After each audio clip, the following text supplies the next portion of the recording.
मेरी माँ सारा पैसा अपनी तीनों बहनों में बांट देती है, लेकिन मुझे एक पैसा भी नहीं देती। जिस पर पैसे बांटने के अगले ही दिन वह मुझे अचानक से कॉल करती है, मैं कुछ दिनों के लिए तुम्हारे घर आना चाहती हूँ, ठीक है ना। यह सुनकर मैं दिल में ही स्नीर करता हूँ। ये तो साफ था कि अब पैसा खत्म हो चुका है और अब उन्हें कोई ऐसा इंसान चाहिए था जो उनका बुढ़ापा संभाले। जिस पर उसके बोलना पूरा करने से पहले ही मैं सीधे उसे बीच में रोक देता हूँ। मॉम, मैंने एक हाई एंड नर्सिंग होम से कांटेक्ट कर लिया है। 20,000 युआन हर महीने का है। एनवायरनमेंट भी बहुत अच्छा है। जिस पर सिंस बड़ी बहन और बाकी दोनों ने सारा पैसा ले लिया है तो यह खर्चा भी वही लोग उठाएंगी, इसलिए उन्हें बोल दो कि तुम्हें वहां छोड़ आएं। फोन के दूसरी तरफ अचानक से सन्नाटा छा जाता है, जिस पर इतने सालों में पहली बार मुझे ऐसा फील होता है जैसे मैं किसी पुलिस की इंस्टेंट डेथ वाली साइलेंस सुन रहा हूँ। इतने सालों तक मैं एक बेवकूफ की तरह जीता रहा था। मैं इस फैमिली का इकलौता बेटा था और उनकी नजरों में सबसे ज्यादा सक्सेसफुल भी। मैंने एक बड़े कॉलेज से ग्रेजुएशन किया था, फिर एक बड़े सिटी में मेहनत करके जॉब करता था। मेरे पास हाउस भी था, कार भी थी और साल की सैलरी 1 मिलियन तक पहुंचती थी। जिस पर बड़ी बहन ने जब हाउस खरीदा था तब 2 लाख युआन कम पड़ रहे थे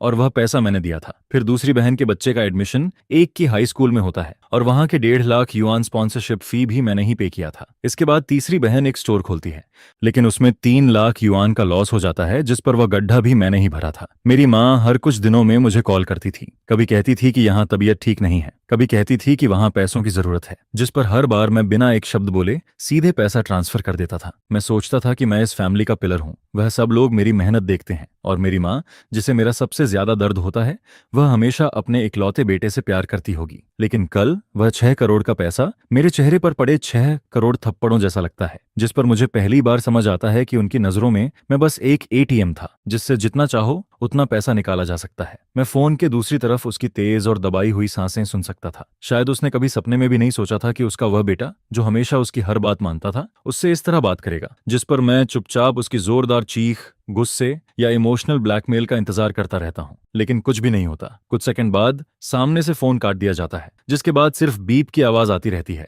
मैं अपना फोन उठाता हूँ, कॉल लॉग को एक बार देखता हूँ और फिर उस नंबर को, जिसे मैं इतने सालों से जानता था, सीधे ब्लैकलिस्ट में डाल देता हूँ। फोन काटने के बाद मुझे जिंदगी में पहली बार ऐसा सुकून फील होता है जैसे कई सालों से मेरे दिल पर रखा हुआ कोई बड़ा पत्थर आखिरकार हट गया हो। जिस पर स्टडी रूम का दरवाजा धीरे से खुलता है और मेरी वाइफ फेंगिया हाथ में एक कप हॉट टी लेकर अंदर आती है। वह मुझे देखकर पूछती है, किसका कॉल था? आवाज कुछ ठीक नहीं लग रही थी। जिस पर मैं उसका हाथ पकड़ता हूँ और उसे कल वाले पैसों की बात और अभी अभी हुई फोन कॉल के बारे में बता देता हूँ। लेकिन वह ना गुस्सा होती है और ना ही सरप्राइज होती है। वह बस धीरे से सांस छोड़ती है और फिर कहती है, मुझे पहले से अंदाजा था कि एक दिन ऐसा जरूर आएगा। ठीक है, अगर रिश्ता टूटना है तो टूटने दो। तुम जो भी डिसीजन लोगे मैं तुम्हारे साथ हूँ। यह सुनकर मेरा दिल गर्म हो जाता है। जिस पर मुझे पहली बार लगता है कि अगर जिंदगी में ऐसी वाइफ साथ हो तो इंसान कुछ भी झेल सकता है। लेकिन यह शांति ज्यादा देर तक नहीं टिकती। कुछ ही देर बाद मेरा फोन फिर से रिंग करने लगता है। कॉल बड़ी बहन का था। जैसे ही मैं फोन उठाता हूँ वह गुस्से में चिल्लाना शुरू कर देती है, झोरान, तुम्हारा मतलब क्या है?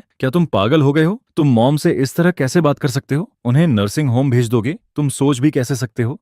उनकी तबीयत ठीक नहीं रहती। जिस पर मैं ठंडे स्वर में कहता हूँ, नर्सिंग होम में प्रोफेशनल्स उनका ख्याल रखेंगे। ये ज्यादा अच्छा नहीं है क्या? वह तुम्हारी माँ है। बड़ी बहन जोर से चिल्लाती है, उनका बुढ़ापा संभालना एक बेटे की जिम्मेदारी होती है। यह सुनकर मैं हंस पड़ता हूँ। अच्छा, जब तुमने 2 करोड़ युआन का डेमोलिशन मनी लिया था तब तुम्हें क्यों नहीं लगा कि बेटे की भी कोई जिम्मेदारी होती है? मॉम ने सारा पैसा तुम लोगों को दे दिया, अब जिम्मेदारी भी तुम लोग ही उठाओ। दुनिया में ऐसा कोई रूल नहीं है कि पैसा भी तुम लोग रखो और काम भी मैं करूं। झोरान, मत भूलो तुम इस घर के इकलौते बेटे हो। जिस पर मैं ठंडे स्वर में जवाब देता हूँ, तो क्या सिर्फ बेटा होने की वजह से मैं तुम लोगों के हाथों पूरी जिंदगी निचोड़ा जाता रहूं? सुन लो, कल से अब कुछ भी पहले जैसा नहीं रहेगा। यह कहकर मैं फोन काट देता हूँ। लेकिन 5 मिनट भी नहीं बीतते और एक दूसरा अननोन नंबर फिर से कॉल करता है। इस बार दूसरी बहन जो हुई थी। जैसे ही मैं फोन उठाता हूँ वह तुरंत बोलना शुरू कर देती है, तुम इतने निर्दयी कैसे हो सकते हो? मॉम ने हमें पालने में कितनी मेहनत की है। हाँ, बहुत मेहनत की है, मैं शांत आवाज में कहता हूँ। इसीलिए उन्होंने खुद के लिए 65 लाख युआन रखे और बाकी सारा पैसा तुम लोगों को दे दिया। मुझे उससे कोई प्रॉब्लम नहीं थी, लेकिन उन्होंने मुझे एक पैसा भी नहीं दिया। जिस पर झो हुई तुरंत कहती है, वह इसलिए क्योंकि उन्हें अपनी बेटियों से प्यार है और वह तुम्हारी भी फिक्र करती हैं। और मेरी? मैं धीरे से पूछता हूँ, तुम एक बड़े आदमी हो, तुम्हारी साल की इनकम 1 मिलियन है, तुम्हें पैसों की क्या कमी? जिस पर मैं गहरी सांस लेता हूँ। मुझे पैसों की परवाह नहीं है, मुझे उस दिल की परवाह है जो हमेशा से एक तरफ झुका हुआ था। झो हुई, अपने बड़े बड़े डायलॉग्स अपने पास रखो, अब इनका मुझ पर कोई असर नहीं होता। वह गुस्से में कहती है, तुम मॉम का दिल तोड़ दोगे। जिस पर मैं धीरे से जवाब देता हूँ, जब उन्होंने फैसला किया कि मुझे एक पैसा नहीं मिलेगा, उसी दिन मेरा दिल टूट गया था। यह कहकर मैं फिर से फोन काट देता हूँ। इसके बाद तीसरी बहन जो यान का कॉल आता है। वह हमेशा से सबसे ज्यादा गुस्सैल थी और इस बार भी वह खुद को रोक नहीं पाती। जैसे ही फोन कनेक्ट होता है वह जोर जोर से गालियां देना शुरू कर देती है। झोरान, तुम एक फाइट आइड वुल्फ हो। इंटरनेट पर 2 बातें क्या सुन ली? अपनी माँ को ही भूल गए? उन्होंने तुम्हें बेकार में पाला। इतने सालों की तुम्हारी ह्यूमैनिटी क्या कुत्ते के पेट में चली गई? अगर तुम मॉम को अपने घर नहीं लाए तो हम तुम्हारी कंपनी में आएंगे, वहां तमाशा करेंगे और तुम्हारी रेपुटेशन बर्बाद कर देंगे। यह मेरी अपनी बहन थी। जब उसे मुझसे पैसा चाहिए होता था तब मैं उसका सबसे अच्छा भाई होता था, लेकिन अब सिर्फ इसलिए कि मैं आगे भी उनका काऊ और हॉर्स बनकर काम करता रहूं,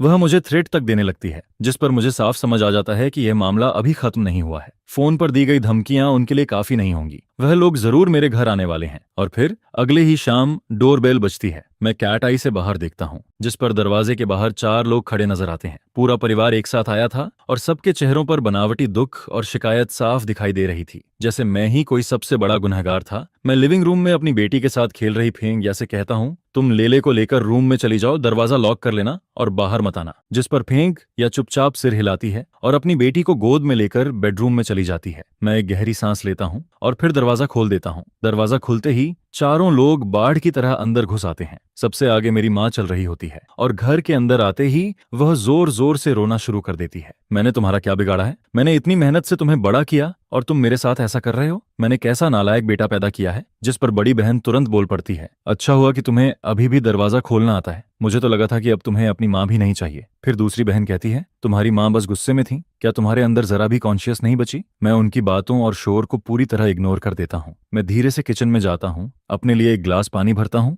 और आराम से पानी पीने लगता हूँ। जिस पर वह देखते हैं कि मैं कुछ नहीं बोल रहा तो उनका शोर और भी ज्यादा बढ़ जाता है। पूरा लिविंग रूम उनकी चीखों, तानों और इल्जामों से भर जाता है। ऐसा लग रहा था जैसे 4 लोग मिलकर मेरे ऊपर अटैक कर रहे हों। और फिर जब काफी देर तक चिल्लाने की वजह से उनकी आवाज थोड़ी बैठने लगती है, तब मैं धीरे से अपना पानी का ग्लास नीचे रख देता हूँ। ग्लास सामने रखी ग्लास टी टेबल से टकराता है और एक साफ सी आवाज आती है, जिस पर पूरा लिविंग रूम एकदम शांत हो जाता है। 4 लोग मेरी तरफ देखने लगते हैं। मैं अपने पास वाले ड्रॉर से एक नोटबुक और एक पेन निकालता हूँ और फिर उनकी तरफ देखकर कहता हूँ, जब आज सब लोग यहाँ आ ही गए हैं तो चलो हिसाब कर लेते हैं। 2010 में बड़ी बहन ने हाउस खरीदा था। तब डाउन पेमेंट में थोड़े पैसे कम पड़ रहे थे और उसने मुझसे 1 लाख युआन लिए थे। उस वक्त कहा गया था कि ये पैसे उधार हैं, लेकिन आज तक वापस नहीं मिले। फिर 2012 में दूसरे जीजा का बिजनेस में लॉस हो गया था।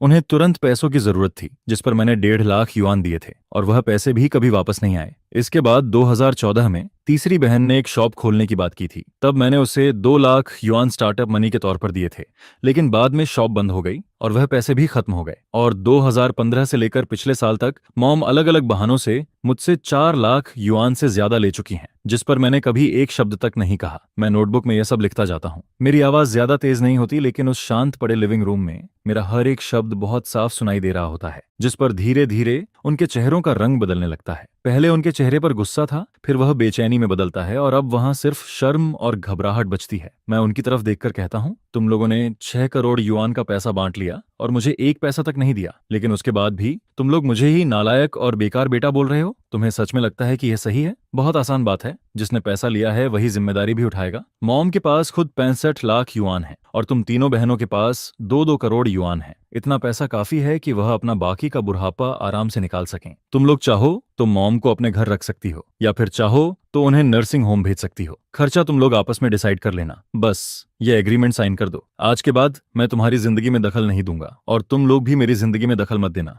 यह कहकर मैं एग्रीमेंट और पेन उनके सामने कॉफी टेबल पर रख देता हूँ, जिस पर 4 लोग उस एग्रीमेंट को ऐसे देखने लगते हैं जैसे उनके सामने कोई भयानक मॉन्स्टर खड़ा हो। बड़ी बहन झो मिंग के होंठ कांपने लगते हैं। वह मुझे देखकर कहती है, तुम हमसे रिश्ता तोड़ना चाहते हो? मैं उसकी तरफ देखकर कहता हूँ, रिश्ता तुम लोगों ने पहले ही तोड़ दिया था। जिस पर अब तक चुप बैठी मेरी माँ अचानक सिर उठाती है और सीधे मेरी तरफ देखने लगती है। उसकी आंखों में अब आंसू नहीं होते, वहां अब सिर्फ गुस्सा और नफरत बची होती है। वह मुझे घूरते हुए कहती है, झोरान, बाद में पछताना मत। तुम उस पैसे के 1 पैसे के भी लायक नहीं थे। मॉम की यह बात मेरे दिल में किसी जहरीली सुई की तरह चुभ जाती है। मैं उसकी तरफ देखकर धीरे से पूछता हूँ, क्यों? मैं लायक क्यों नहीं हूँ? मैंने ऐसा क्या किया है? जिस पर वह अचानक चिल्लाकर कहती है, तुम अपने दिल में नहीं जानते क्या तुम्हारे बाप की मौत की वजह तुम नहीं थे? यह सुनते ही मेरे दिमाग में जैसे जोरदार धमाका होता है। डैड की मौत, यह बात मेरे दिल का वह जख्म थी जो कभी नहीं भर पाई। और इसी फैमिली में यह एक ऐसा टॉपिक था जिसके बारे में पिछले 10 सालों में कभी कोई बात नहीं करता था। जब मैं हाई स्कूल के तीसरे साल में था तब डैड की कंस्ट्रक्शन साइट पर एक्सीडेंट में मौत हो गई थी।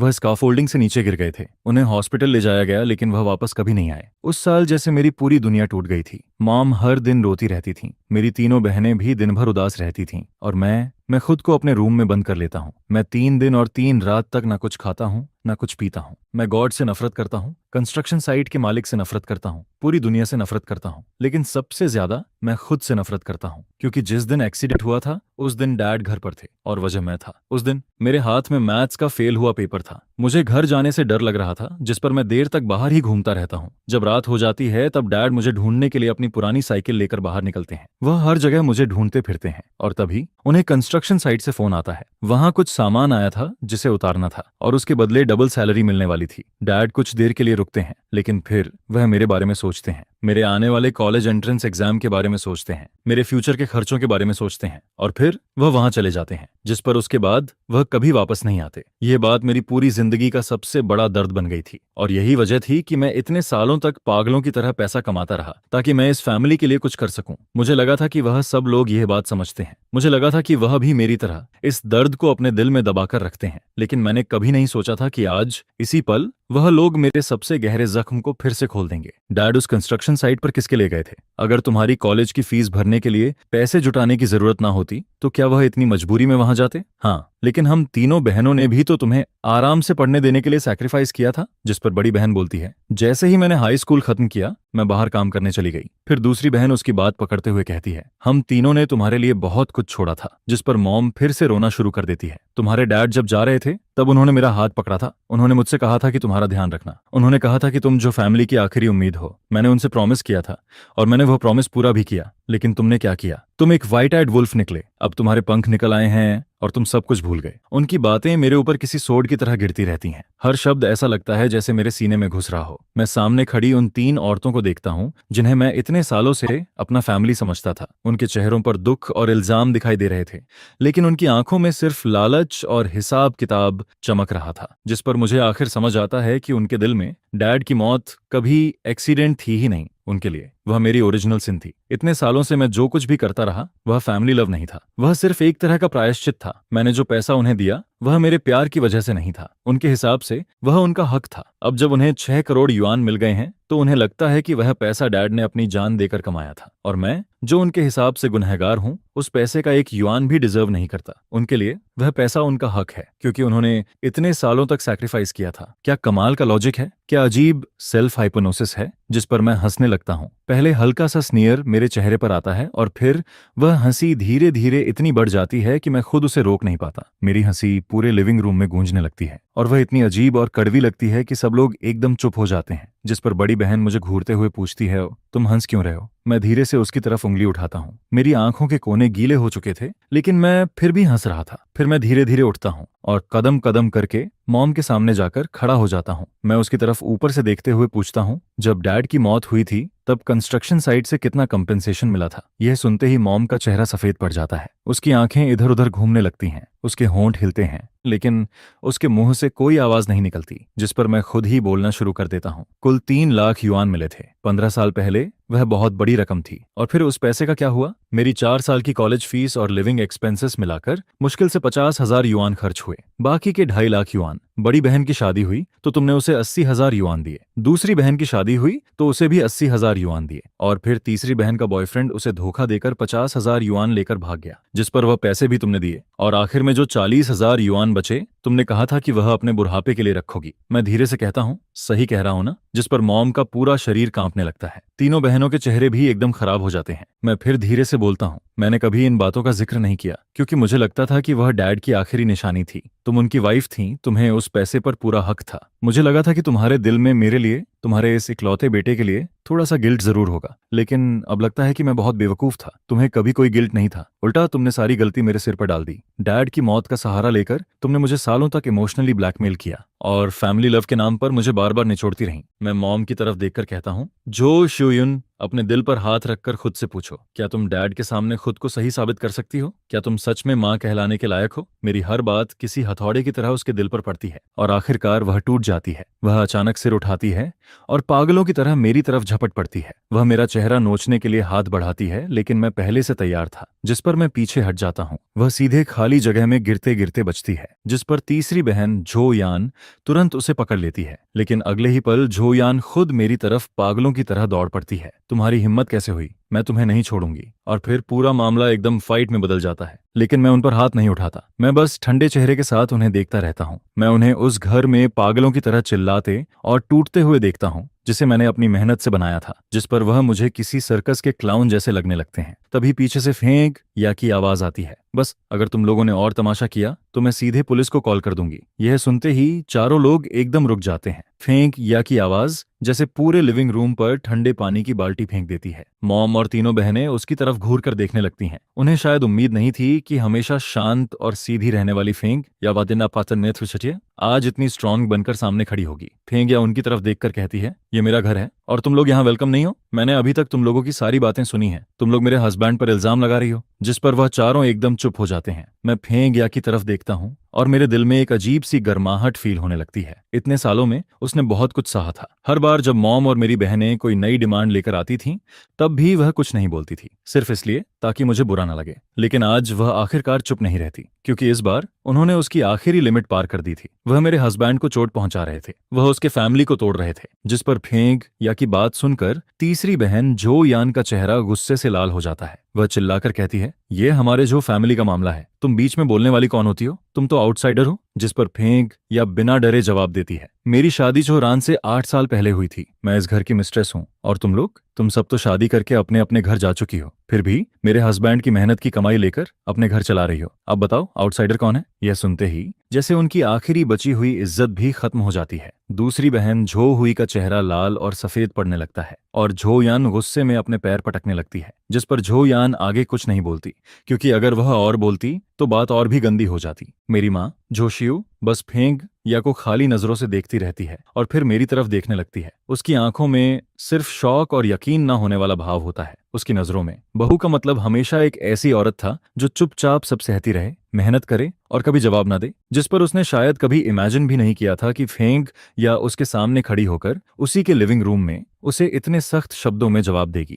फिर पूरे घर में एक अजीब सी खामोशी छा जाती है। करीब 2 मिनट तक कोई कुछ नहीं बोलता, जिस पर मैं धीरे से बोलना शुरू करता हूँ और उस दम घोंटने वाली चुप्पी को तोड़ देता हूँ। एग्रीमेंट टेबल पर रखा है, अगर तुम लोग इसे साइन कर देते हो तो हम अभी भी रिश्तेदार रहेंगे, लेकिन अगर साइन नहीं किया तो फिर हम कोर्ट जाएंगे और कोर्ट में मैं अभी जो भी हिसाब बताया है उसका एक एक रिकॉर्ड निकालूंगा। हर ट्रांसफर का प्रूफ मेरे पास है। जो 8,50,000 युआन मैंने दिए थे, उसे मैं प्राइवेट लोन साबित करके तुम लोगों पर केस कर सकता हूँ और तब तुम लोगों को सिर्फ पैसा वापस नहीं करना पड़ेगा, इतने सालों का इंटरेस्ट भी देना पड़ेगा। अब फैसला तुम्हारा है। मेरी यह बात जैसे उनकी आखिरी उम्मीद भी तोड़ देती है, जिस पर पहली बार उनके चेहरों पर डर साफ दिखाई देने लगता है। उन्होंने कभी सोचा ही नहीं था कि बात यहाँ तक पहुंच जाएगी। उनकी नजरों में बेटे का पैसा फैमिली का पैसा था और फैमिली का पैसा मांगना उनका हक था। लेकिन अब जब वह मेरी आंखों में देखते हैं तो उन्हें समझ आता है कि मैं मजाक नहीं कर रहा और पहली बार वह सच में डर जाते हैं, क्योंकि अगर मामला कोर्ट तक गया तो उन्हें ना सबूतों से न सिर्फ इतने सालों में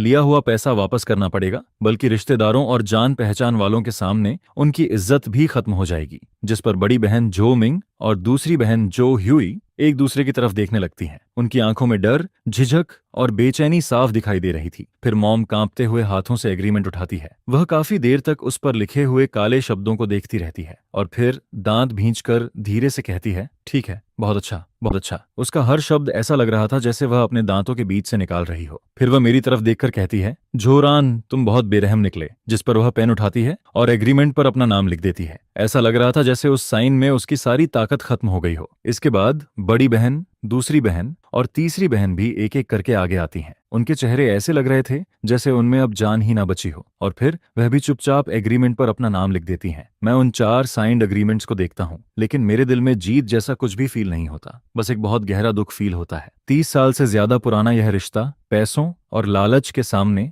एक कागज की तरह कमजोर निकलता है, और फिर एक झटके में सब खत्म हो जाता है। मैं दांत भींचकर सिर्फ एक शब्द कहता हूँ, निकल जाओ, जिस पर वह चारों लोग बिना कुछ बोले शर्म और गुस्से में वहां से निकल जाते हैं। जब मॉम दरवाजे तक पहुंचती है तो वह अचानक रुक जाती है, फिर वह पीछे मुड़कर मेरी तरफ देखती है। उसकी आंखों में इतनी नफरत थी जैसे वह मुझे जहर पिला दे, लेकिन उस नजर में कुछ अजीब भी था। ऐसा लग रहा था जैसे यह मामला अभी खत्म नहीं हुआ, जिस पर अगले ही पल वह जोर से दरवाजा बंद करके चली जाती है और आखिरकार पूरा घर शांत हो जाता है। फेंगिया धीरे से अपना फोन नीचे रखती है और मेरे पास आ जाती है। फिर वह बिना कुछ बोले मुझे पीछे से पकड़ लेती है। मैं अपना सिर उसके कंधे पर रख देता हूँ, जिस पर इतने समय से मैं जो खुद को मजबूत दिखा रहा था वह सब धीरे धीरे टूटने लगता है, और फिर मैं एक छोटे बच्चे की तरह चुपचाप रोने लगता हूँ। लेकिन मैं अपने दिल में जानता था यह आखिर नहीं है। मैं अपनी माँ और तीनों बहनों को बहुत अच्छे से जानता हूँ। वह लोग इतनी आसानी से हार मानने वाले नहीं थे, जिस पर मुझे साफ फील हो रहा था कि अब इससे भी बड़ा तूफान आने वाला है। और फिर अगले दिन मैं हमेशा की तरह ऑफिस पहुंचता हूँ, लेकिन जैसे ही मैं अपनी सीट पर बैठता हूँ, असिस्टेंट श्याओ चेन घबराया हुआ अंदर आता है। मिस्टर जो, नीचे बहुत लोग जमा हो गए हैं। वह लोग बोल रहे हैं कि वह आपके फैमिली वाले हैं और वह रिसेप्शन पर तमाशा कर रहे हैं। यह सुनते ही मेरा दिल एकदम नीचे बैठ जाता है। जिस चीज का डर था आखिर वह हो ही गई। मैं विंडो के पास जाता हूँ और नीचे कंपनी के हॉल की तरफ देखता हूँ, जिस पर नीचे वही लोग दिखाई देते हैं। मेरी माँ जमीन पर बैठी हुई थी। वह अपनी टांग पर हाथ मार मार कर जोर जोर से रो रही थी। बड़ी और दूसरी बहन उसके दोनों तरफ खड़ी थीं और आसपास खड़े स्टाफ और कस्टमर से कुछ कह कहकर रो रही थीं। लेकिन सबसे ज्यादा शोर जो यान मचा रही थी। उसके हाथ में एक बड़ा प्रिंटेड पेपर था, जिस पर बड़े बड़े अक्षरों में लिखा था, करोड़ों कमाने वाला बेटा जोरान अपनी सगी माँ को घर से निकाल देता है। और सिर्फ वही लोग नहीं थे, वह अपने साथ और भी कई लोगों को लेकर आए थे। कुछ दूर के रिश्तेदार थे, कुछ गांव के लोग थे और कुछ ऐसे पड़ोसी थे जिन्हें बस तमाशा देखना पसंद था। करीब 20-30 लोग कंपनी के गेट पर खड़े थे। यह सब मेरी सोच से भी ज्यादा जल्दी और ज्यादा तैयारी के साथ हुआ था। वह लोग अब पूरी तरह से मुझसे लड़ने उतर आए थे। वह पब्लिक ओपिनियन का इस्तेमाल करके मुझे दबाना चाहते थे। वह मेरी रेपुटेशन खराब करना चाहते थे, मेरा करियर बर्बाद करना चाहते थे। जिस पर श्याओ चेन मेरी तरफ देखकर घबराई हुई आवाज में पूछता है, मिस्टर जो, अब क्या करें? पुलिस को कॉल करें क्या? मैं नीचे देखता हूँ और फिर शांत आवाज में कहता हूँ, नहीं, उन्हें जो करना है करने दो। जितना बड़ा तमाशा होगा उतना अच्छा होगा। मेरी बात सुनकर श्याओ चेन एकदम हैरान रह जाता है। उसे समझ नहीं आता कि मैं क्या कहना चाहता हूँ, लेकिन मैं बिना कुछ समझाए वापस अपनी डेस्क पर जाता हूँ और फिर कंपनी के एडमिनिस्ट्रेटिव डायरेक्टर और लीगल डायरेक्टर को कॉल करता हूँ। सिक्योरिटी वालों से बोल दो कि वह उनसे झगड़ा ना करें, बस वहां ऑर्डर बनाए रखें, कंपनी की प्रॉपर्टी और स्टाफ की सेफ्टी का ध्यान रखें। जिस पर वह दोनों हैरान जरूर होते हैं, लेकिन फिर तुरंत मेरी बात मानने के लिए चले जाते हैं, क्योंकि मैं बहुत अच्छे से जानता था कि मॉम और मेरी बहनों के दिमाग में क्या चल रहा है। उनके हिसाब से मैं एक बड़ी कंपनी का वाइस प्रेसिडेंट हूँ और मेरे लिए सबसे जरूरी चीज मेरी इज्जत और मेरा नाम है। उन्हें लगता था कि अगर वह इतना बड़ा तमाशा कर देंगे कि मैं सबके सामने शर्मिंदा हो जाऊं, तो मैं डरकर उन्हें वापस घर ले आऊंगा। मैं उनकी हर बात मान लूंगा। शायद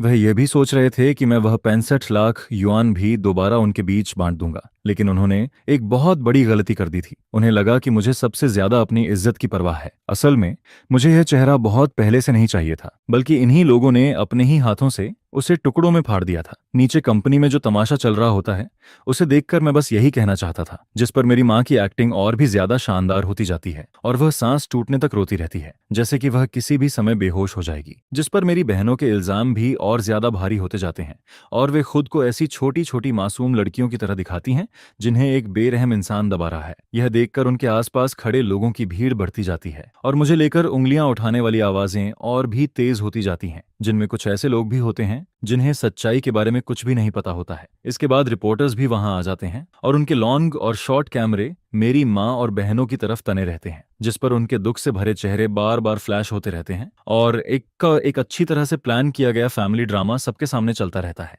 और इस पूरे ड्रामे के मेन कैरेक्टर्स वही लोग होते हैं, जबकि विलन मैं बन चुका होता हूँ। जिस पर मेरा फोन लगातार बजता रहता है और मेरे सीनियर पार्टनर्स और दोस्त बार बार पूछते रहते हैं कि आखिर हुआ क्या है, लेकिन मैं किसी का भी कॉल नहीं उठाता, क्योंकि मैं सही समय का इंतजार कर रहा होता हूँ। फिर दोपहर के ठीक 2 बजे इंटरनेट पर यह खबर तेजी से फैलने लगती है कि एक कंपनी एग्जीक्यूटिव ने अपनी माँ के साथ बुरा बर्ताव किया है। जिस पर तरह तरह की पोस्ट्स और डिस्कशंस बिना रुके सामने आने लगती हैं। मेरी फोटोज, मेरी पोजीशन और यहाँ तक कि मेरे घर का एड्रेस भी लोगों के सामने निकाल लिया जाता है, जिस पर मैं इंटरनेट पर सबके लिए एक नालायक बेटा बन जाता हूँ जिसे हर कोई गालियां देता है। और कंपनी के नीचे जमा भीड़ का गुस्सा भी अपनी हद तक पहुंच जाता है। फिर कैमरे की तरफ देखकर मेरी माँ तेज आवाज में चिल्लाती है, तुम्हारा रियल चेहरा बहुत जल्दी सबके सामने आ जाएगा। जिस पर मैं टेबल पर रखी कुछ फाइल्स उठाता हूँ, अपना सूट ठीक करता हूँ और कंपनी के कॉलीग्स की नजरों के बीच आगे बढ़ता हूँ, जिनमें कुछ लोग मुझे सिंपैथी से देखते हैं, कुछ लोग ताने मारते हैं और कुछ लोग बस क्यूरियोसिटी से मुझे देखते रहते हैं। इसके बाद मैं एलिवेटर में घुसता हूँ और नीचे पहुंचते ही हॉल की सारी आवाजें एक साथ मेरे कानों में गूंजने लगती हैं। यह देखकर वहां मौजूद हर इंसान की नजर अजीब तरीके से मुझ पर टिक जाती है, जिस पर रिपोर्टर्स के कैमरे पहली बार मेरी तरफ घूम जाते हैं। मेरी माँ और बहनें मुझे देखकर पहले तो कुछ सेकंड के लिए चौंक जाती हैं, लेकिन फिर उनके चेहरों पर एक घमंडी स्माइल आ जाती है, क्योंकि उन्हें लगता है कि मैं आखिरकार हार मान चुका हूँ। फिर मैं भीड़ के बीच से चलता हुआ उनके सामने पहुंचता हूँ, लेकिन मैं उनकी तरफ देखता तक नहीं हूँ। जिस पर मैं लीगल स्टाफ के हाथ से एक एम्पलीफायर लेता हूँ और वहां मौजूद सभी जर्नलिस्ट्स और बाकी लोगों की तरफ मुड़ जाता हूँ। मैं इस फैमिली ड्रामा की वजह से पब्लिक रिसोर्सेज खराब होने पर आप सबसे दिल से माफी मांगता हूँ। इसके बाद मैं कहता हूँ, आज मेरी माँ और मेरी तीनों बहनें मुझ पर नालायक बेटा होने का इल्जाम लगा रही हैं, और उनकी कुछ बातें सच भी हैं, जैसे कि मैंने सच में अपनी माँ को नर्सिंग होम भेजने की बात कही थी। यह सुनते ही वहां मौजूद भीड़ में हड़कंप मच जाता है, क्योंकि किसी ने भी नहीं सोचा था कि मैं अपनी गलती इतनी आसानी से सबके सामने मान लूंगा। जिस पर मेरी माँ और बहनों के चेहरों पर जीत की मुस्कान और भी ज्यादा गहरी हो जाती है। लेकिन मैं आसपास हो रही बातों को इग्नोर करता हूँ और आगे कहता हूँ, लेकिन हर चीज का एक कारण होता है, और आज मैं चाहता हूं कि यहाँ मौजूद सभी मीडिया फ्रेंड्स एक चीज देखें। इतना कहने के बाद मैं अपने हाथ में पकड़ी हुई यूएसबी ड्राइव का बटन दबा देता हूं, जिस पर मेरे पीछे कंपनी बिल्डिंग के बाहर लगी बड़ी एलईडी स्क्रीन अचानक से जल उठती है। फिर कल घर में फेंक या द्वारा रिकॉर्ड किया गया वीडियो उस स्क्रीन पर चलने लगता है। वीडियो में मेरी माँ गुस्से से मुझे घूर रही होती है, जिस पर तीसरी बहन पागलों की तरह चीखती है और मुझे गालियां देती रहती है। वे सब पूरी तरह से पागल नजर आ रही होती हैं और उनका बदसूरत चेहरा HD कैमरा में साफ साफ रिकॉर्ड हो चुका होता है। यह देखकर वहां मौजूद भीड़ पूरी तरह से शांत हो जाती है, लेकिन LED स्क्रीन पर वह वीडियो बार बार चलता रहता है, जिस पर मेरी माँ का गुस्से और नफरत से भरा चेहरा सबके सामने साफ दिखाई देता है। और तीसरी बहन झो यान की तेज और जहरीली आवाज पूरे स्क्वायर में गूंजती रहती है। इसके बाद बड़ी बहन और दूसरी बहन की हरकतें भी स्क्रीन पर दिखती रहती हैं, जिस पर उनके चेहरे, उनकी बातें और उनका लालच बिना किसी कट के सबके सामने आता रहता है। और देखते ही देखते पूरी जगह पर सन्नाटा छा जाता है। जो लोग कुछ सेकंड पहले तक मेरी तरफ उंगली उठा रहे होते हैं, अब वही लोग एकदम चुप खड़े रहते हैं, जिस पर उनके चेहरों के एक्सप्रेशंस धीरे धीरे बदलने लगते हैं। पहले गुस्सा,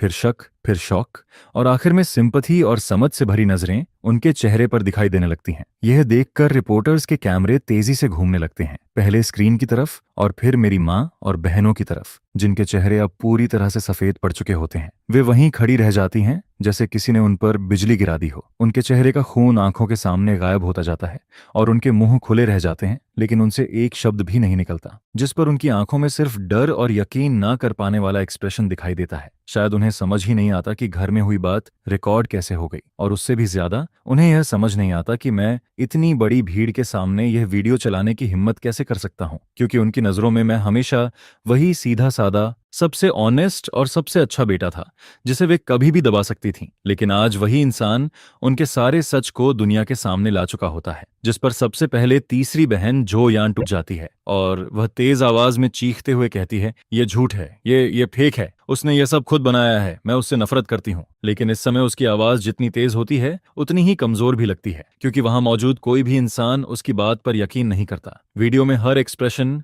हर हरकत और हर आवाज इतनी रियल होती है कि कोई भी एक्टिंग उसे कॉपी नहीं कर सकती। उनके दिल की नफरत और पागलपन साफ दिखाई देता है। मैं उसकी इस आखिरी कोशिश को भी इग्नोर कर देता हूँ, जिस पर मैं अपने ब्रीफकेस से कुछ और डॉक्यूमेंट्स निकालता हूँ और मीडिया की तरफ देखकर कहता हूँ, और ये वे ट्रांसफर रिकॉर्ड्स हैं जो मैंने इतने सालों में अपनी माँ और तीनों बहनों को दिए हैं। इन सब की टोटल अमाउंट 8,50,000 युआन है और हर ट्रांसफर का बैंक रिकॉर्ड और टाइमिंग इसमें मौजूद है। इसके बाद मैं एक और डॉक्यूमेंट उठाता हूं और कहता हूं, और ये पुराने घर का डेमोलिशन एग्रीमेंट है, जिसमें साफ लिखा है कि उस घर के बदले मिलने वाली टोटल अमाउंट 6.5 मिलियन युआन थी। यह वो फैमिली केयर रिस्पॉन्सिबिलिटी एग्रीमेंट है जिस पर कल मेरी माँ और मेरी तीनों बहनों ने साइन किया था। इसमें साफ लिखा है कि डेमोलिशन मनी मिलने के बाद सारा पैसा तीनों बेटियों में बांट दिया गया था, और माँ जो शियू की देखभाल की जिम्मेदारी भी तीनों बेटियां मिलकर उठाएंगी। जहां तक उनकी इस बात का सवाल है कि मैंने माँ को घर से निकाल दिया, तो मॉम, मैं आपसे एक बार फिर पूछता हूँ, क्या मैंने कभी ऐसा एक शब्द भी कहा था?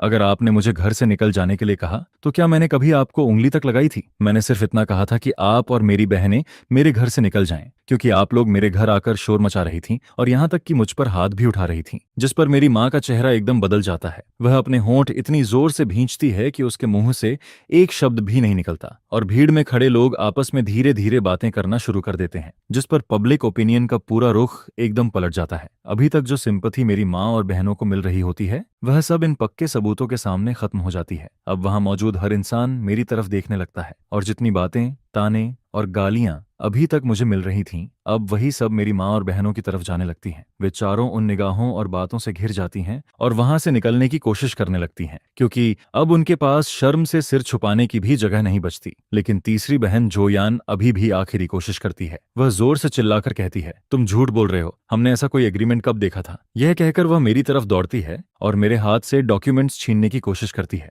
जिस पर मेरे आसपास खड़े लीगल स्टाफ और सिक्योरिटी गार्ड्स तुरंत उसे रोक देते हैं। फिर मैं उसकी तरफ ठंडी नजरों से देखकर कहता हूँ, जोयान, इस एग्रीमेंट पर तुम चारों के साइन हैं। अगर तुम्हें लगता है कि ये सिग्नेचर फेक हैं तो हम अभी फॉरेंसिक टेस्ट करवा सकते हैं, लेकिन अगर तुम पब्लिक में झूठ बोलकर मुझ पर इल्जाम लगाती हो तो तुम्हें पता है उसका क्या रिजल्ट होगा। मेरी यह बात सुनते ही तीसरी बहन की सारी अकड़ एकदम खत्म हो जाती है, क्योंकि वह डर जाती है। वह मेरी आंखों में देखती है और उसे समझ आ जाता है कि मैं सच में कुछ भी कर सकता हूँ, और जो मेरी माँ अब तक चुप खड़ी थी, वह इतनी बेइज्जती और इतने बड़े झटके को सह नहीं पाती, जिस पर उसका दिमाग पूरी तरह टूट जाता है। उसकी आंखें पलट जाती हैं, उसके पैर कमजोर पड़ जाते हैं और वह सीधा पीछे की तरफ गिर जाती है। यह देखकर तीनों बहनें जोर से चीखती हैं और तुरंत उसे संभालने के लिए भागती हैं, जिस पर वहां का पूरा माहौल एकदम क्योटिक हो जाता है। रिपोर्टर्स तुरंत आगे भागते हैं और कैमरों की फ्लैश लगातार चमकने लगती है, लेकिन मैं ये सब बिना किसी रिएक्शन के देखता रहता हूँ, क्योंकि मुझे उन पर जरा भी तरस नहीं आता। यह सब उन्होंने खुद किया था। जब उन्होंने मुझे इस्तेमाल करके